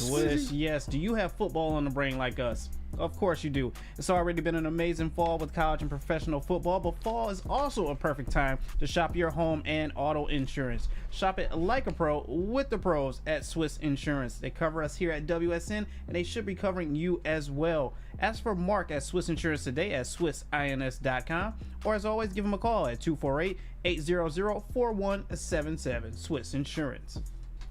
Are you tired of wearing the same old Detroit sports merch? It's a new era in sports wearables, new designs, amazing apparel, and the ultimate swag. Check out Woodward Sports' latest gear at woodwardsports.com. Click on shop. Hoodies, tees, hats, all guaranteed to turn heads. Click the latest designs. Get the latest designs today at woodwardsports.com. Click shop. Stop searching for a vehicle and start finding one.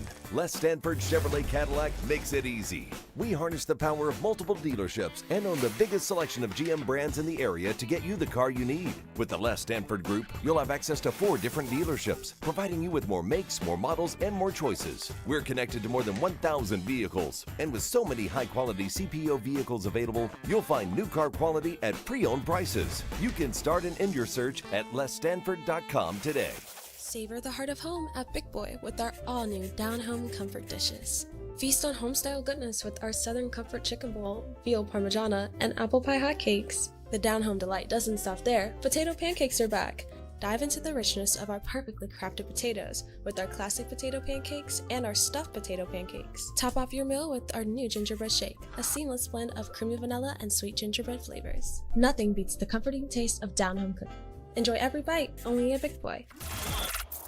Woodward Sports' own Tom Mazaway and Sam Stick Day will be hosting our Lions postgame show after every Lions game all season long. Tune into the Woodward Sports YouTube channel for his hot-off-the-press takes, game analysis, and Kool-Aid sipping celebrations. You won't want to miss it. Join Maz, Stick, and special guests each week immediately following every Lions game, exclusively on the WSN YouTube channel. Join Woodward Sports and launching for Lions VIP tailgate. Get your tickets today at bullseyeeventgroup.com. You come downtown and look, this week they play the Broncos. Both teams fighting to get to the playoffs. The Lions fighting to get #1 seed in the NFC North, that is, win the division. Come on down, get your tickets. It's going to be fun. Woodward Sports will be there. You never know who you're going to see and who you can hang out with.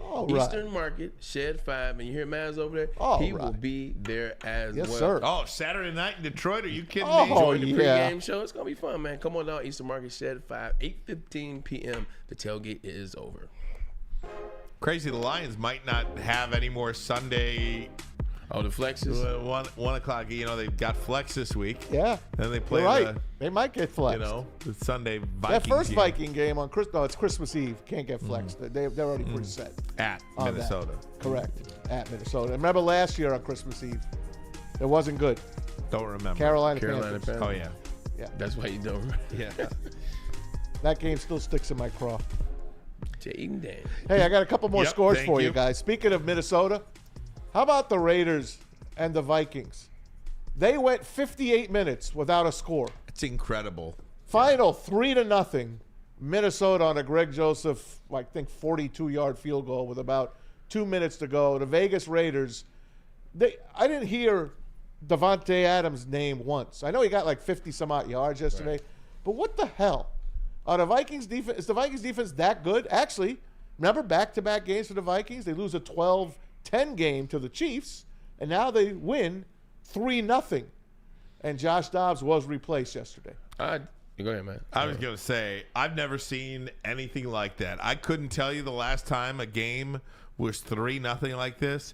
I kept looking. It was like second quarter 0-0. Yeah. Third quarter 0-0. I had to double check. Fourth quarter 0-0. Thought there was something wrong with the bottom line bar. Yeah.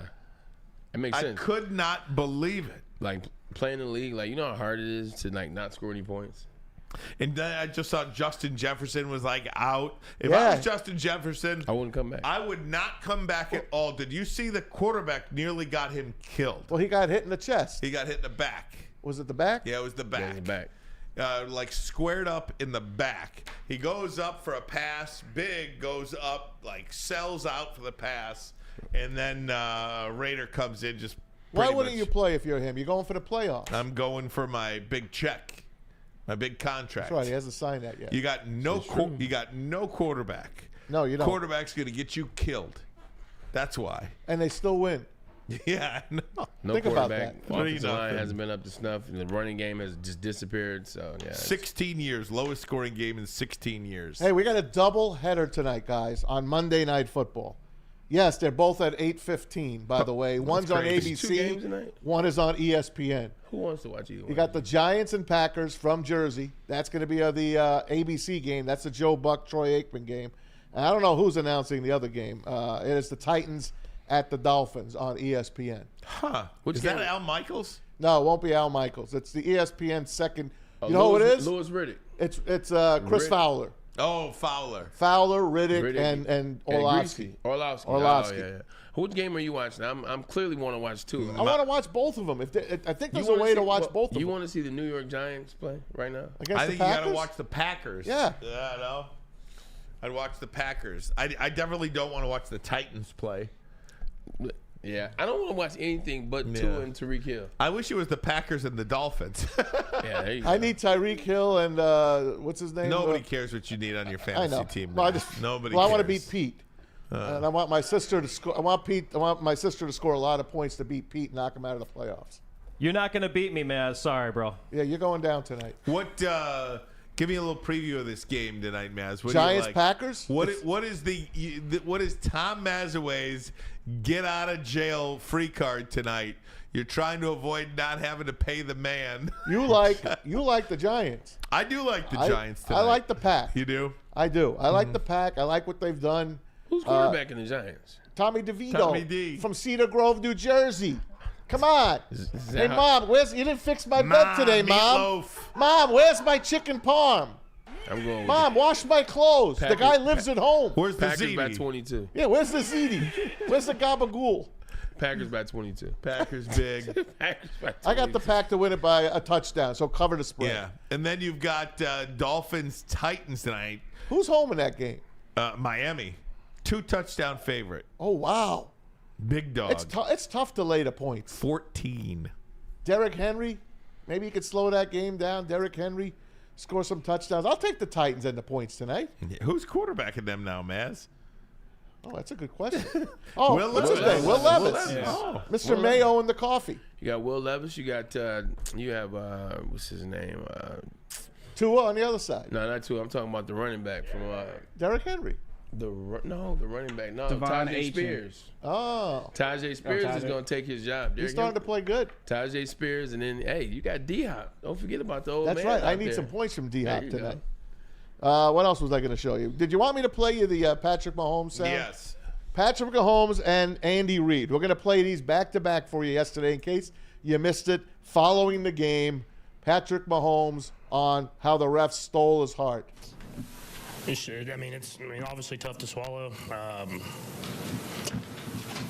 mean, not only for me, but just for football in general. I mean, just to take away greatness like that. I mean, for a guy like Travis to make a play like that, and who knows if we win. But as I know, as fans, you want to see the guys on the field decide the game, and that's why last week I didn't say anything about the flag. They didn't get called on the Marquez. And so, I mean, they're human, man. They make mistakes. But, I mean, it's every week we're talking about something, and all I can do is go out there and give everything I have, and I'm proud of the guys 'cause that's what we did, and it was a great football game that ended – another great football game that just ended like that. It's just tough to swallow. Patrick, what do you, for lack of a better term, what made it boil over? Was it that itself, or was it It's the call, man. Just in that moment, I mean, it's not even for myself or for me. It's just I know how much everybody puts into this game, and for it to happen on a flag change the outcome of a game. In that moment, I mean, I've played 7 years, never had offensive offsides called. I mean, that's elementary school. We talk about. I mean, you point to the ref, do all that different type of stuff, and it doesn't get called. And if it does, they warn you, and there was no warning throughout the entire game. And then you wait till there's a minute left in the game to make a call like that. It's just tough, man. I mean, it's lost for words, man. It's tough because regardless if we win or lose, man, just for it to end with another game and we're talking about the refs, man. It's just not what we want for the NFL and for football. Guys. And after that, I almost didn't play the sound because after they spoke, and we'll have Andy Reid in a bit for you. After they spoke, and two of the nicest guys in the NFL, class acts, and it all stems from the week prior when the Green Bay game was kind of taken away from them. They did not call pass interference on against Marquez Valdez-Scantling, which was terrible. Bad play. They would have beat the Packers. Now they lost 2 games in a row. I almost didn't play it because he really was offsides. And it goes back to last year. I brought up the Washington Giants game. The referee don't give a damn if you're lined up offsides. He's not going to tell you. They didn't tell Washington last year. Why the hell should they tell him? Plus, Kadarius Toney didn't say anything to the referee. So I don't know how you go. Here's Andy Reid after the game as well. Then you guys take it over. It was a heck of a football game down to the end. Very disappointed that it ended the way it did. And normally I'll get I never use any of this as excuses, but normally I get a warning before something like that happens in a big game. A bit embarrassing in the National Football League for that to take place. Normally, if it's even close, you get a warning.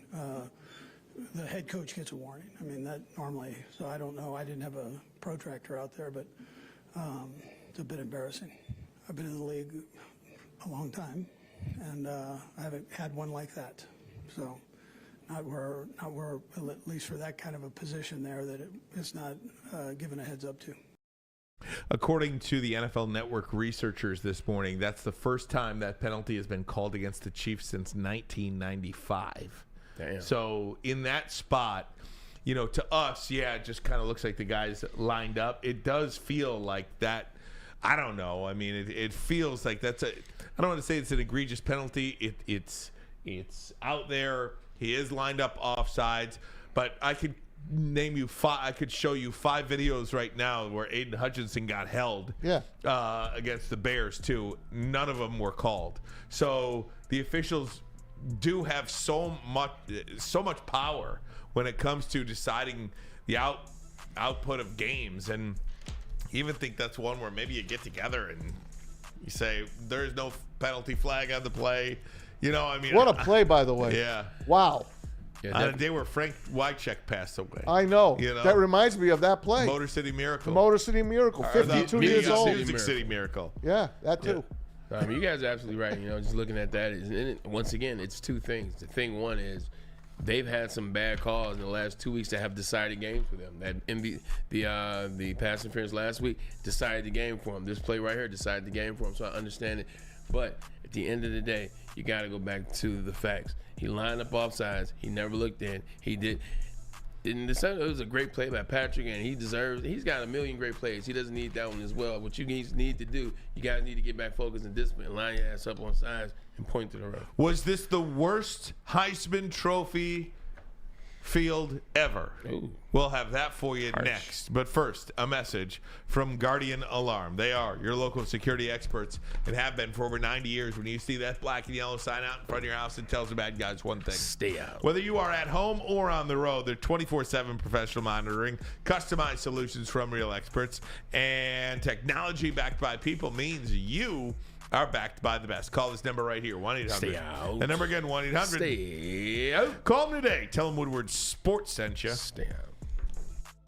Now, coming to Woodward Sports, Woodward and Main Street, the Woodward Sports Network Detroit Lions show. Let's go! Catch Gabrielle D. Phillips, Matt Broder, and Terry Foster for all the latest news on your Detroit Lions every week. Only on the Woodward Sports Network YouTube channel and woodwardsports.com. Calling all landscapers. This is Darren McCarty. I'm at Outdoor Equipment Co. How would you like to landscape like a legend? How about a bad boy zero turn? And even a chainsaw.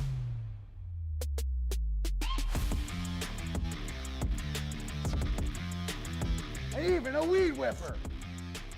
Whether you landscape for your job or landscape for fun, get all your equipment from Outdoor Equipment Co., the official equipment provider of Woodward Sports. Michigan grown, family owned. OutdoorEquipCo.com. Join Woodward Sports' own Jeff Iafrate along with special WSN guests for the most anticipated Lions season in decades. Filled with different surprises and expert analysis. You're not going to want to miss out. Go to our Woodward Sports YouTube channel on Sundays and tune in live from 9:30 to 11:30 a.m. Hey, gang, let me tell you what happens when you run a great business for over 50 years. You expand and offer more products to more people. That's exactly what Les Stanford did by adding Les Stanford Buick GMC. They're located in Ferndale on Woodward Avenue, just south of 9 Mile. And, of course, if you're looking for a Chevy or a Cadillac, Les Stanford in Dearborn, where they have been on Michigan Avenue for over 55 years. Family owned. You can find any GM product you want under one umbrella. LesStanford.com, LesStanford.com. Find new roads. There you go. Find them. Guys, Heisman Trophy Award was handed out on Saturday night. It went to LSU quarterback Jaden Daniels. Yeah. Did you watch much of him this year? No. I saw him. A little bit of him. Close vote over Michael Penix. Bo Nix was third. Marvin Harrison Jr. fourth. By the way, I was asked a couple of times this weekend if I vote for the Heisman Trophy because J.J. McCarthy did receive one first-place vote.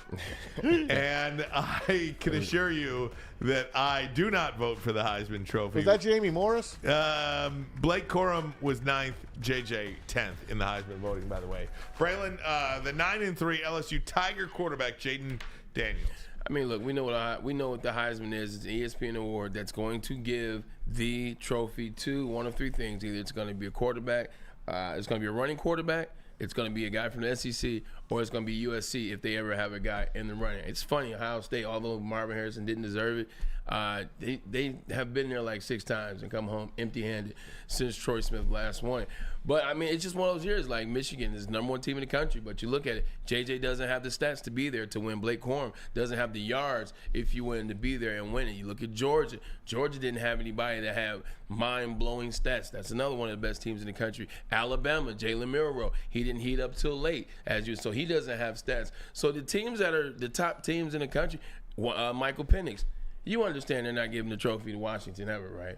You do realize they're not giving the quarterback the award if he can't run. You look at that list of Heisman winners over the years, they either are running quarterbacks or they come from the SEC conference or USC, who happen to have a running quarterback as well. As a group of finalists, just it felt a little lackluster because we haven't seen. Well, I guess Caleb Williams a couple of years ago. Nobody watches. I didn't watch LSU much this year at all. They just weren't in big games. They played the Florida State. I think that was week 2. Florida State Seminoles in week 2, and that was like Florida State's season. You thought once they got by LSU that they could go on a little bit of a run. The Seminoles did go on that run and went unbeaten. I thought the coolest part of the week didn't work for them though. No, it didn't. I thought the coolest part of the weekend was Michael Penix, who finished second, showed up, and on the inside of his jacket he had the names of all his Washington teammates on there as well. I thought that was really, really cool. How about his Indiana teammates? Did he have them? Did not have them in there. And Jaden Daniels, by the way, did not have the names of his Arizona State teammates. They didn't care for him when he left, did they? I know. I saw that video. Yeah. Karma's a bitch. You saw what happened with that and how they treated Jaden Daniels after he left that team. And what did he do? He goes on to LSU. Had success last year. If you remember, he did beat Alabama last year. And then this year, 1,100 yards rushing, 10 touchdowns, 3,800 yards passing, 40 touchdowns. He stayed the course, and he got rewarded at the end of the rainbow. What are his stats, Jaden? 3,800, 40 touchdowns. Aren't you supposed to see the guy? I don't know. Not his stats. I'm talking about his big moments. No, his size. Because Jaden Daniels to me reminds me a lot of Bryce Young. 6'3", 185. Okay, so he's not Bryce Young. He's he reminds me of Bryce Young a little bit in terms of his slender stature, but Bryce Young's like 5'11" in heels. Yeah. And if Bryce Young, if how poorly he's playing in his first year with Carolina would impact how Jaden Daniels is received at the next level. Yeah, it could be something to that because he is skinny. I mean, if you look at them on the scale together, I mean, he is 6 foot, 175 and 6'3", 185. That sounds like they're the same. They're just 3 different inches in height. But I think being 6'3", he'll be allowed to put on more muscle. I think he has a body frame where he can add more muscle to it, whereas Bryce Young can't add any weight. Like, you add weight to what Bryce Young's frame is, and he becomes slower than he is, and that's not good for that offensive line that they have in Carolina. Do you see all the talk? You know, you look at Bo Nix and Michael Penix. Now, I know a lot of these guys were affected, and they got the extra year for the COVID year, but there's so much talk now about college football and the direction that it's going because you've got all these guys playing at 23, 24, in some cases, 25 years old. Yeah. Like, there is something unsavory about college football when you have a 23 and a 24-year-old player or adults playing against a 19-year-old kid. And I forgot who made this point a couple of weeks ago, but I think they're absolutely right about this. They are going to the next NIL college thing. So age on it is the age. And I guarantee you, this guy guaranteed that the next lawsuit will be to extend the careers of college athletes, because you can make so much more money now in college with NIL that, if you can go get a master's degree just as a college student, why can't you pursue a master's degree and have college eligibility left? You see what I'm saying? I like what you're saying, but this is why it won't work, because you hit the nail on the head at first. You said unsavory. I'll do you one better. It's unsafe. Like, it's unsafe. You're playing against grown men at that point. against boys. I remember playing in this is my sophomore year in Michigan. We were playing against Utah, big Mormon school, big mission school, where guys go on missions or do other things, and they come back and they're like 50. And I'm playing against a safety named Antoine Sanders. I used to always look at the bios on players to see, what am I going against? What is the end? What is his coverage? What is his height? What is his measurements? This dude was 26, Ryan. I'm doing the math. I'm looking at what year he's born in. I'm like, okay, I'm 83. 77. I was like, hold on. 74, excuse me. 26 years old. I was playing against this guy. I'm 19. Like, do you remember yourself at 26 versus yourself at 19? Oh, God. Myself at 26 would beat the hell out of myself at 19. There is a difference. And myself at 44 would beat the hell out of myself at 34. Maybe. Yeah. 34 is when you start locking into that prime. No, but I'm joking. All jokes aside, it's not safe. Faster, stronger. That grown man strength comes into play. Like, can you see Micah Parsons going back to college at 26? Yeah. Can you imagine Micah Parsons at 26 playing against my nephew? Right. It's just a different thing, and they're getting stronger, getting faster. Like the nutrition is getting right. It's gonna get unsafe, and that's why I think that they could beat that in court. Is the unsafe part. Can I say something about the Heisman again? Yeah. I watched a couple of the old Heisman awards. They don't compare to what it is now. What it is now is garbage. I don't even look forward to it anymore. Back then it was something. I'll way go back. John Capoletti, Penn State. Something for Joey was the movie. His brother was dying, and he gave the award to his younger brother. You see John Capoletti up accepting the award, and behind him are all of these rows of people just sitting there, and the room is filled with smoke. It's the 70s. It just looks so. Not saying smoke is not classy. I'm just saying the place looked just so classy. This is like the aura was. Yes, it's just a different aura about it now. Archie Griffin, when he won the 2 Heisman trophies, it was really something back then. Now Jaden Daniels got it. I think I saw Jaden Daniels play a half a game this year. And, that's my fault. The games are all on, and I could find them if I want to look at the SEC network. I just don't remember the kid playing. I don't remember him. I wish Michael Penix would have gotten it, although he is an older guy. 40 years old. It was something. Marvin Harrison, I got to watch him and see what he does. Those are the guys I want to win. You used to watch the award shows, and the award show was full of stars. They did a 30 for 30 they did a comparison. I got to see the new one, but they did a comparison. They were talking about what class had the best, Heisman class. Like Heisman class. 97. That's the next 30 for 30. Yeah, it's on. I can't wait to watch it. It's already on there? It's on. I'm watching that as soon as I leave here. But no, you talk about that and you're seeing it. But even the other ones, even the ones where you're like with Christian McCaffrey was in it and he lost to Lamar Jackson. Yeah. And they were stars. And you knew they were going to be stars in the NFL. You knew they were going to be potential gold jacket wearers. Now it's who has the best stats. It doesn't matter what you're doing with the stats. It doesn't matter what it is. It's different. I think that's part of the watering down of the Heisman Trophy too. Is like all these offensive gaudy numbers. You're throwing 6 touchdowns a week. You know what I mean? You're not playing anybody. That was cool when Tebow was doing it because Tebow is going against real talent. Back then, he had big weeks or big years, but now it's just. I don't know. I know it. Guys, we'll take a break. Is tonight the night? Is tonight the night the Pistons streak ends? We have got to get to this. Shohei Ohtani signs a $700 million deal as well. Makes me with throw up. The Dodgers. All that and more next. But first, a message from Big Boy. All right, guys. Wintertime is always better with comfort foods from Big Boy. Try the veal parmesan or the new Southern Comfort chicken bowl. How about some breakfast? The stuffed potato pancakes are back, as well as the classic lumberjack and Santa Fe garden omelets. The apple pie hotcakes are too good to miss. And close out your meal with a great shake from Big Boy. How about the new gingerbread shake? Check it out at your local Big Boy. Where's the most convenient place to get that big fitness energy? It's Planet Fitness. Join today for just $1 down, $10 a month. With over 2,400 locations and equipment for every workout, you can get in, get energized, and get going. And with free fitness training and most clubs open 24 hours, everyone belongs in the judgment-free zone. So join today for $1 down, $10 a month, no commitment, cancel anytime. Deal ends Wednesday, September 13th. Join now at any Metro Detroit location. Hurry, offer ends soon.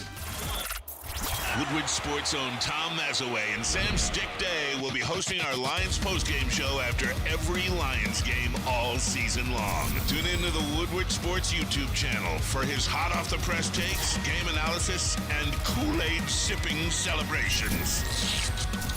You won't want to miss it. Join Maz, Stick, and special guests each week immediately following every Lions game, exclusively on the WSN YouTube channel. At work and at home, we're there with smarter security solutions. Featuring complete automation with customized alerts and more. For over 90 years, we've been the company that's been counted on to protect what matters most, all with personalized service and care. Right now, for a limited time, receive a free video device plus free installation with a new home system. Guardian Alarm. We protect Michigan. Hey guys, born in a cold winter basement in Detroit, these buddies want more out of the old rock, paper, scissors. They dug deep and they struck gold with a new game called Jack Labrador. With 2 new symbols and a 3-point play, once you go Jack, you'll never go back. 1 deck of cards, 3 new games of nonstop action. It's the perfect no-brainer stocking stuffer for all ages. Scan the QR code above or go to jacklabrador.com. Get your brand new deck today. Hey, just a couple of pieces. Go ahead, Bray. You got to add a pause to that read, man. Pause. I said deck. One before it. Before we move on with some other news of the day in sports, Andy Reid did confirm today at his Monday media session that Kadarius Toney did not check with the official prior to the play. No kidding. So we knew that. We all saw it. Exactly. We all saw that. But maybe they're eating a little crow But today. Jahan Dotson checked with the guy last year, and then the guy was like, yeah. Hut. Right. There's the flag. Exactly. I was in New York watching that game. Yeah. That made me sick. And then for Dan Campbell, he had his media press conference earlier today. We'll get some more talk on that tomorrow. But Bruce Irvin, lots of questions about Bruce Irvin. Did not play. Did not come to Chicago. People were like, what in the world happened to Bruce Irvin? Hurt an ankle. So I mean, believe that? Yeah. Okay. I mean, guy's 36 years old. He comes off the street. All right. He's trying to play in game, the NFL game. Because first, when they said he was not not going to be active, they said there's no injury. And I said to myself, we'll never see Bruce Irvin again. I said that because if you're going to make him not be with this team, with this lackluster defense, and you tell him now we're not going to activate you, I'll just pack my bag and get the hell out of here. Man, that was the funniest thing you've ever said. That's what I thought. There's a lot of validity to that. We'll never see him again. Oh, my God. He came back. He got a sack, though. We'll see Alu maybe. Baloo. Guys, Pistons play tonight, and I'll tell you, this thing has gone from bad to worse to worser, and I know that's not even a for word. this it is. But they're looking, what do they have lost? 19 straight games. They play the Pacers tonight, the runners-up of the NBA Cup. And that is why I think they may have a shot tonight. The Pacers just played in that tournament, the play-in tournament. Yep. 4 days in Vegas. They lost a tough one to the Lakers And then they come in the here. final, and then they come here. Do you think the Indiana Pacers will have any motivation whatsoever to play this game tonight against Detroit? Absolutely, because the biggest thing that the play-in tournament did, and by the way, I really enjoyed it. I Yeah, I really did too. enjoyed it. It brought some early joy to the NBA season. They had some really good games. You saw LeBron. Hell, I may not take him in a 7-game series, but LeBron was out there. He was out there cooking with some grease, and then you see AD. But it really was good. But what I was going to say is everybody's now watching the Indiana Pacers. Like, people have love for Tyrese Halliburton and how he played. They respect that team. You know, we passed up on it. We passed him up, right? Oh, 100%. Okay. That's typically what we do here in Detroit. But I think people are now watching Tyrese Halliburton, and I think he now knows that because he's heard his name mentioned, and people really give him a lot of love and how he played through the tournament. I'm not going to get that love, and then the next day lose to the Pistons. I'm not going to be like, yo, they talking about me out here. Though. People like really watching the game, really respecting. I'm not going to have that energy and lose to the Detroit Pistons. It just wouldn't be me. They don't have Jalen Duren again. He's going to be out for a while. Without Jalen Duren, they don't play well. They don't have a chance. Yeah. Mm-hmm. They don't have a chance to win against anybody, let alone the Pacers. The Pacers can play their bottom 6 guys and just keep their starters on the side. Just play 5 out of those 6 guys. They don't have a big guy to go against Miles Turner. And they'll beat them by 15 without even trying. By the way, the Lakers made $500,000 a player for winning that game, which is a real thing because everybody just assumes like with players and athletes, you always just think you know what their salary is because you always hear the number 1 guys, the number 2 guys. Well, you start going further down that line in the NBA, you get to player 9 and player 10 and player 11, player 12. Some of those guys don't even make 500,000 or they barely make more. So you've just made either more than you make a whole season or just a little bit less already, and it's December. I'm putting everything on the line. Right. That's a Christmas bonus. Christmas miracle. Christmas miracle. 100%. By the way, I've never gotten a Christmas bonus in my entire life. Just wanted to let you know. Oh yeah, I did. I got $5 back in 1980. I was delivering prescriptions for Giardina's Pharmacy. I was driving a Death Trap Ford. What the hell? The Pinto? You know, I was driving a Pinto. Oh, you had the Pinto? I had the Pinto. That was the drug wagon I was driving around, and he gave me a $5 bill. Were you peddling drugs? $5. $5. That's my biggest Christmas bonus. You got a Woodward Sports Quarterzip last year. Yeah, I did. Hey, for what it's worth, the San Antonio Spurs, who have Victor Wembanyama, have one more win than the Detroit Pistons. Yeah, but that'll change. I understand. Just saying. San Antonio is 3-18, 16 straight losses for the San Antonio Spurs. Boy, there's a lot of bad teams this year. In every sport. It's just terrible. But the Pistons can't beat any of them. Sports feels Can't beat any of them. Sports feels like it's like this. Yeah, it's haves and have-nots. like There's mid. no middle class anymore. What happened to the middle class in sports? You're either really good or really bad. That should take you into the Shohei Ohtani talk. And there you go. Because I've only got one thing to do next season, and it's just to root against the Dodgers. Because that signing made me freaking want to rip my innards out. Why are you going there? I know you want to win a World Series. He's home. He's staying home. Jesus. That's the last team I wanted him to go to. And I knew he wasn't coming to the Yankees and Mets. I don't want to hear you guys say just because he wasn't with the Yankees and Mets. I knew he wasn't. When I heard he was going to go to Toronto, I was like, yeah, I like that. Oh, boy, He'd he'd be in our division. Boy, did they use the Toronto Blue Jays. I wanted to crawl under a table for John Paul Morosi this crow. weekend. Did you see that? Of course. He put all his money in the basket. He posts that Shohei Ohtani is on a plane headed to Toronto. And so I think even a couple of people were saying they went and put money on the Blue Jays to win the World Series. Yeah. Their odds dropped. Yeah, their odds tanked. Oh my God! And then an hour later, Bob Nightingale of USA Today had him on the show. He says, "No, he's home." Said Shohei Ohtani is not on a plane heading to Baltimore. He is not visiting with the Blue Jays. He is at home in Los Angeles.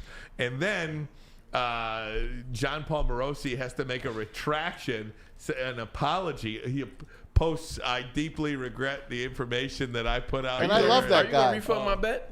Huh? Are you going to refund my bet? God. Because I definitely put a bet in. No, I'm not me, but I'm just saying it's Toronto. Wow, fans. man. But wait Wow. a minute. Just a 2 years ago, we bad talked one. about this. He's in Anaheim. Oh. He's already living in L.A. Like, why would Shohei go to New York? Why would he leave? Why would L.A. Dodgers let him get away? And They're gonna do some good things. They got the highest payroll, and the payroll is ridiculous. I mean, really, I wanted to see the Cubs have a chance at them, Toronto, any other team but the Dodgers and Houston and Red Sox. Those are my three. Don't go there.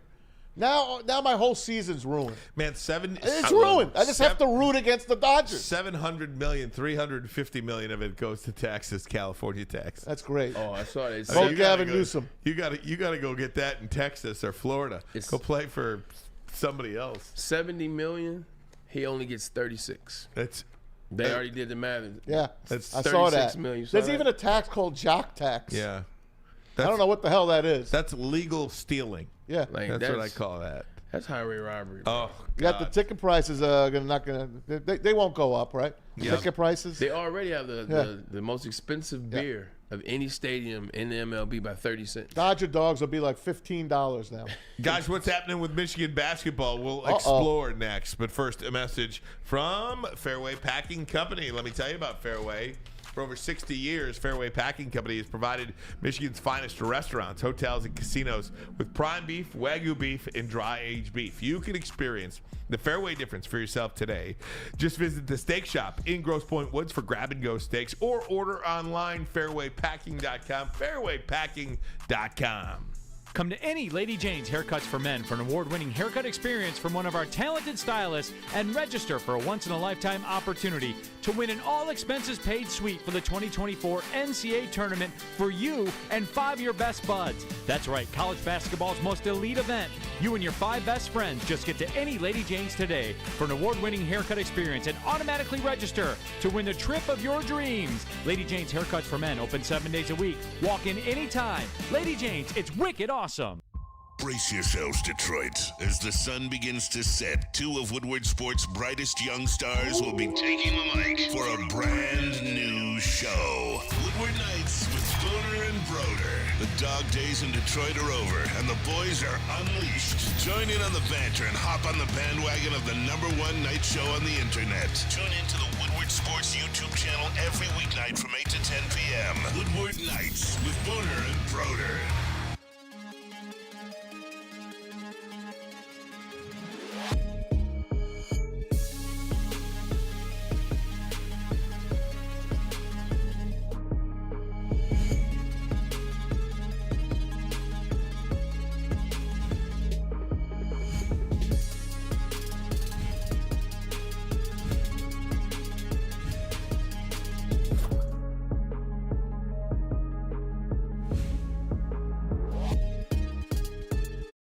Gotta look good for the holidays, so come on into Lady Jane's Haircuts for Men for an award-winning haircut experience. Register to win a trip of your dreams, an all-expenses-paid suite for the 2024 NCAA tournament. That's right, no expenses spared for you and 5 of your best buds. Lady Jane's Haircuts for Men open 7 days a week. You can walk in anytime. It's wicked awesome.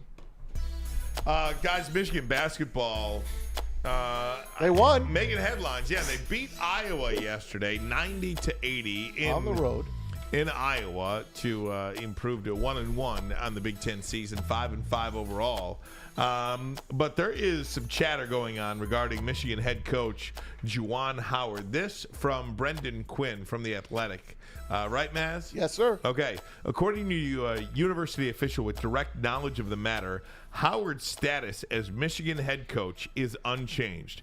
A confrontation between Howard and longtime U of M strength and conditioning coach John Sanderson in a team practice late last week is being explored and going through a university review process. It is university procedure for such a review to be conducted outside of the athletic department.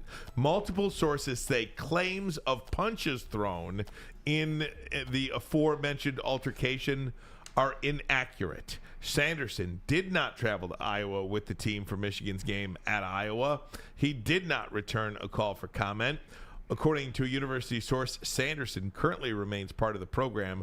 Worth noting that Howard remains under a zero-tolerance policy instituted by U of M after striking a Wisconsin assistant in February of 2022. Jalen Rose has tweeted out that Juwan Howard is not resigning as head coach, despite multiple different people saying that on social media. He actually says, he'll be ready to coach starting next week. February 16th or Was something it February? like that. I thought it was December. So. I thought it was December. Maybe December 16th. Yeah, I thought so. Yeah, because he did have open heart surgery a couple of months back. He is recovering from that, so he has taken kind of a back seat a little bit on the coaching staff to Phil Martelli. This is one of the most unique coaching situations I have ever seen in my life. I have insight to it to a certain extent, but even without the insight, if I'm looking at the situation, you're looking at what Jalen went through with the Wisconsin situation, you look at the losing, you look at how they haven't been what they were in his first season really here with the Michigan Wolverines. You look at this is another situation that's come up under the zero tolerance policy that was put in place because of the Wisconsin game. Michigan as an institution isn't in a place for anything like this. So when you start to hear rumblings like this, especially coming out of Ann Arbor, who's already dealing with their fair share of things as it relates to football or this past season, I gotta think, Juwan Howard in his best situation, I think he might end up stepping down. I just look at the situation. I mean, they haven't gone in the direction I think that he will want to have gone in. I don't think they had definitely gone in the direction that they thought they would be going in with Juwan Howard. I think it's a lot going on. Open heart surgery is a real thing. And if there's any merit to this, I have to make some serious assessments about my life, my wife, my health, and what I want to do moving forward. So I'm just guessing he will resign this Friday. Can you see him in the NBA again? I could. Yeah. I could. Because he is a pretty damn good, knowledgeable guy. He's a good coach. The difference in the NBA and college versus the difference in NFL and NCAA, it's very different. The games are different. Like it's very hard to, as let's say a guy, you grow up for Juwan Howard, he started coaching with the Miami Heat, kind of like player coach, learn that system. Professional basketball is way different than college basketball. You're teaching young men how to play the game. You're cultivating guys. You're teaching them techniques. You're teaching them drills. You're teaching them offenses. You're really breaking it down and learning. You're recruiting, etc. But when you're in the NBA, guys got to know how to play. You come up with your system and you fit guys into your system and you operate and you roll from there. Much more guiding and teaching and mentoring in college, and maybe that's not where he's at. Yeah, I'll tell you, I don't know what to make of this whole thing. How did something like this get out, first of all? Like, when you have leaks, a lot of stuff been getting out in Ann Arbor. Yeah, when you have leaks. You're not kidding. A lot of stuff. That's because there's fractures within a department. And, John Sanderson, apparently the story is, if you believe what you hear online, one of the stories is Jace Howard wasn't taking his treatment seriously enough or something like that. The words of the report, not mine. Sanderson called him out on that, and then Juwan got in Sanderson's face about I don't know. That's allegedly, right, because that's right, fourth and fifth hand information at this point. But I don't know what to make of it. We'll see what happens. Jalen says that Juwan Howard's coming back. If anybody knows, I'll go with that. But would I be shocked if Juwan Howard was like, peace? Yeah, no, I would not be. I would be shocked. I mean, I would be shocked because his kid's still on the team. And when I saw him get this job and how much it meant to him, yeah, and how much it meant to a guy like me, I love the Fab Five, and I thought it was the greatest thing. John Beilein was phenomenal, but if he's not going to be there, to have Juwan Howard take the reins, I thought was great. But they really have not grown under him, and that's disappointing to me. I mean, Michigan basketball, at one time we were laughing, right? Oh, Michigan's a basketball school now, all of a sudden. Yeah. And now it's back to the way it was, and that sucks. Hey, speaking of basketball schools, how about Michigan State? Have you seen what Michigan State? They lost they're again. Terrible. They're 4-5. They were a top 5 team. Number 4. It's the worst start in 40 years by a top 5 preseason team. It's a dumb question, but I love Tom Izzo, and I don't pretend to be some Spartan basketball expert. But has Tom Izzo lost his fastball a little bit there? Can he not coach these guys the way he wants to coach? Has he not been able to adapt the way that I don't think he has to adapt? Kids get coached. Well, clearly what he's doing is not working. Well, now, right? This year. No, but every year they're tough in the tournament. Over every a year. long time. I don't know about that, man. I agree with Ryan on this one, Maz. Not to go against you, I just agree with Maz on this one. I mean, I agree on Ryan. I got you. I don't even know who I'm agreeing with at this point. But I agree with Ryan on this one. You look at the last couple of years, man, Michigan State, they just haven't got it. They've lost quicker and quicker in the tournament. They haven't looked good going down the stretch. He's getting some good players, good talent, big names, and then you don't see that getting them better. You don't see that player development that they had at one point. I think they've been different since two things. One, the COVID year, when they were a damn good team, and they didn't get a chance to play that year.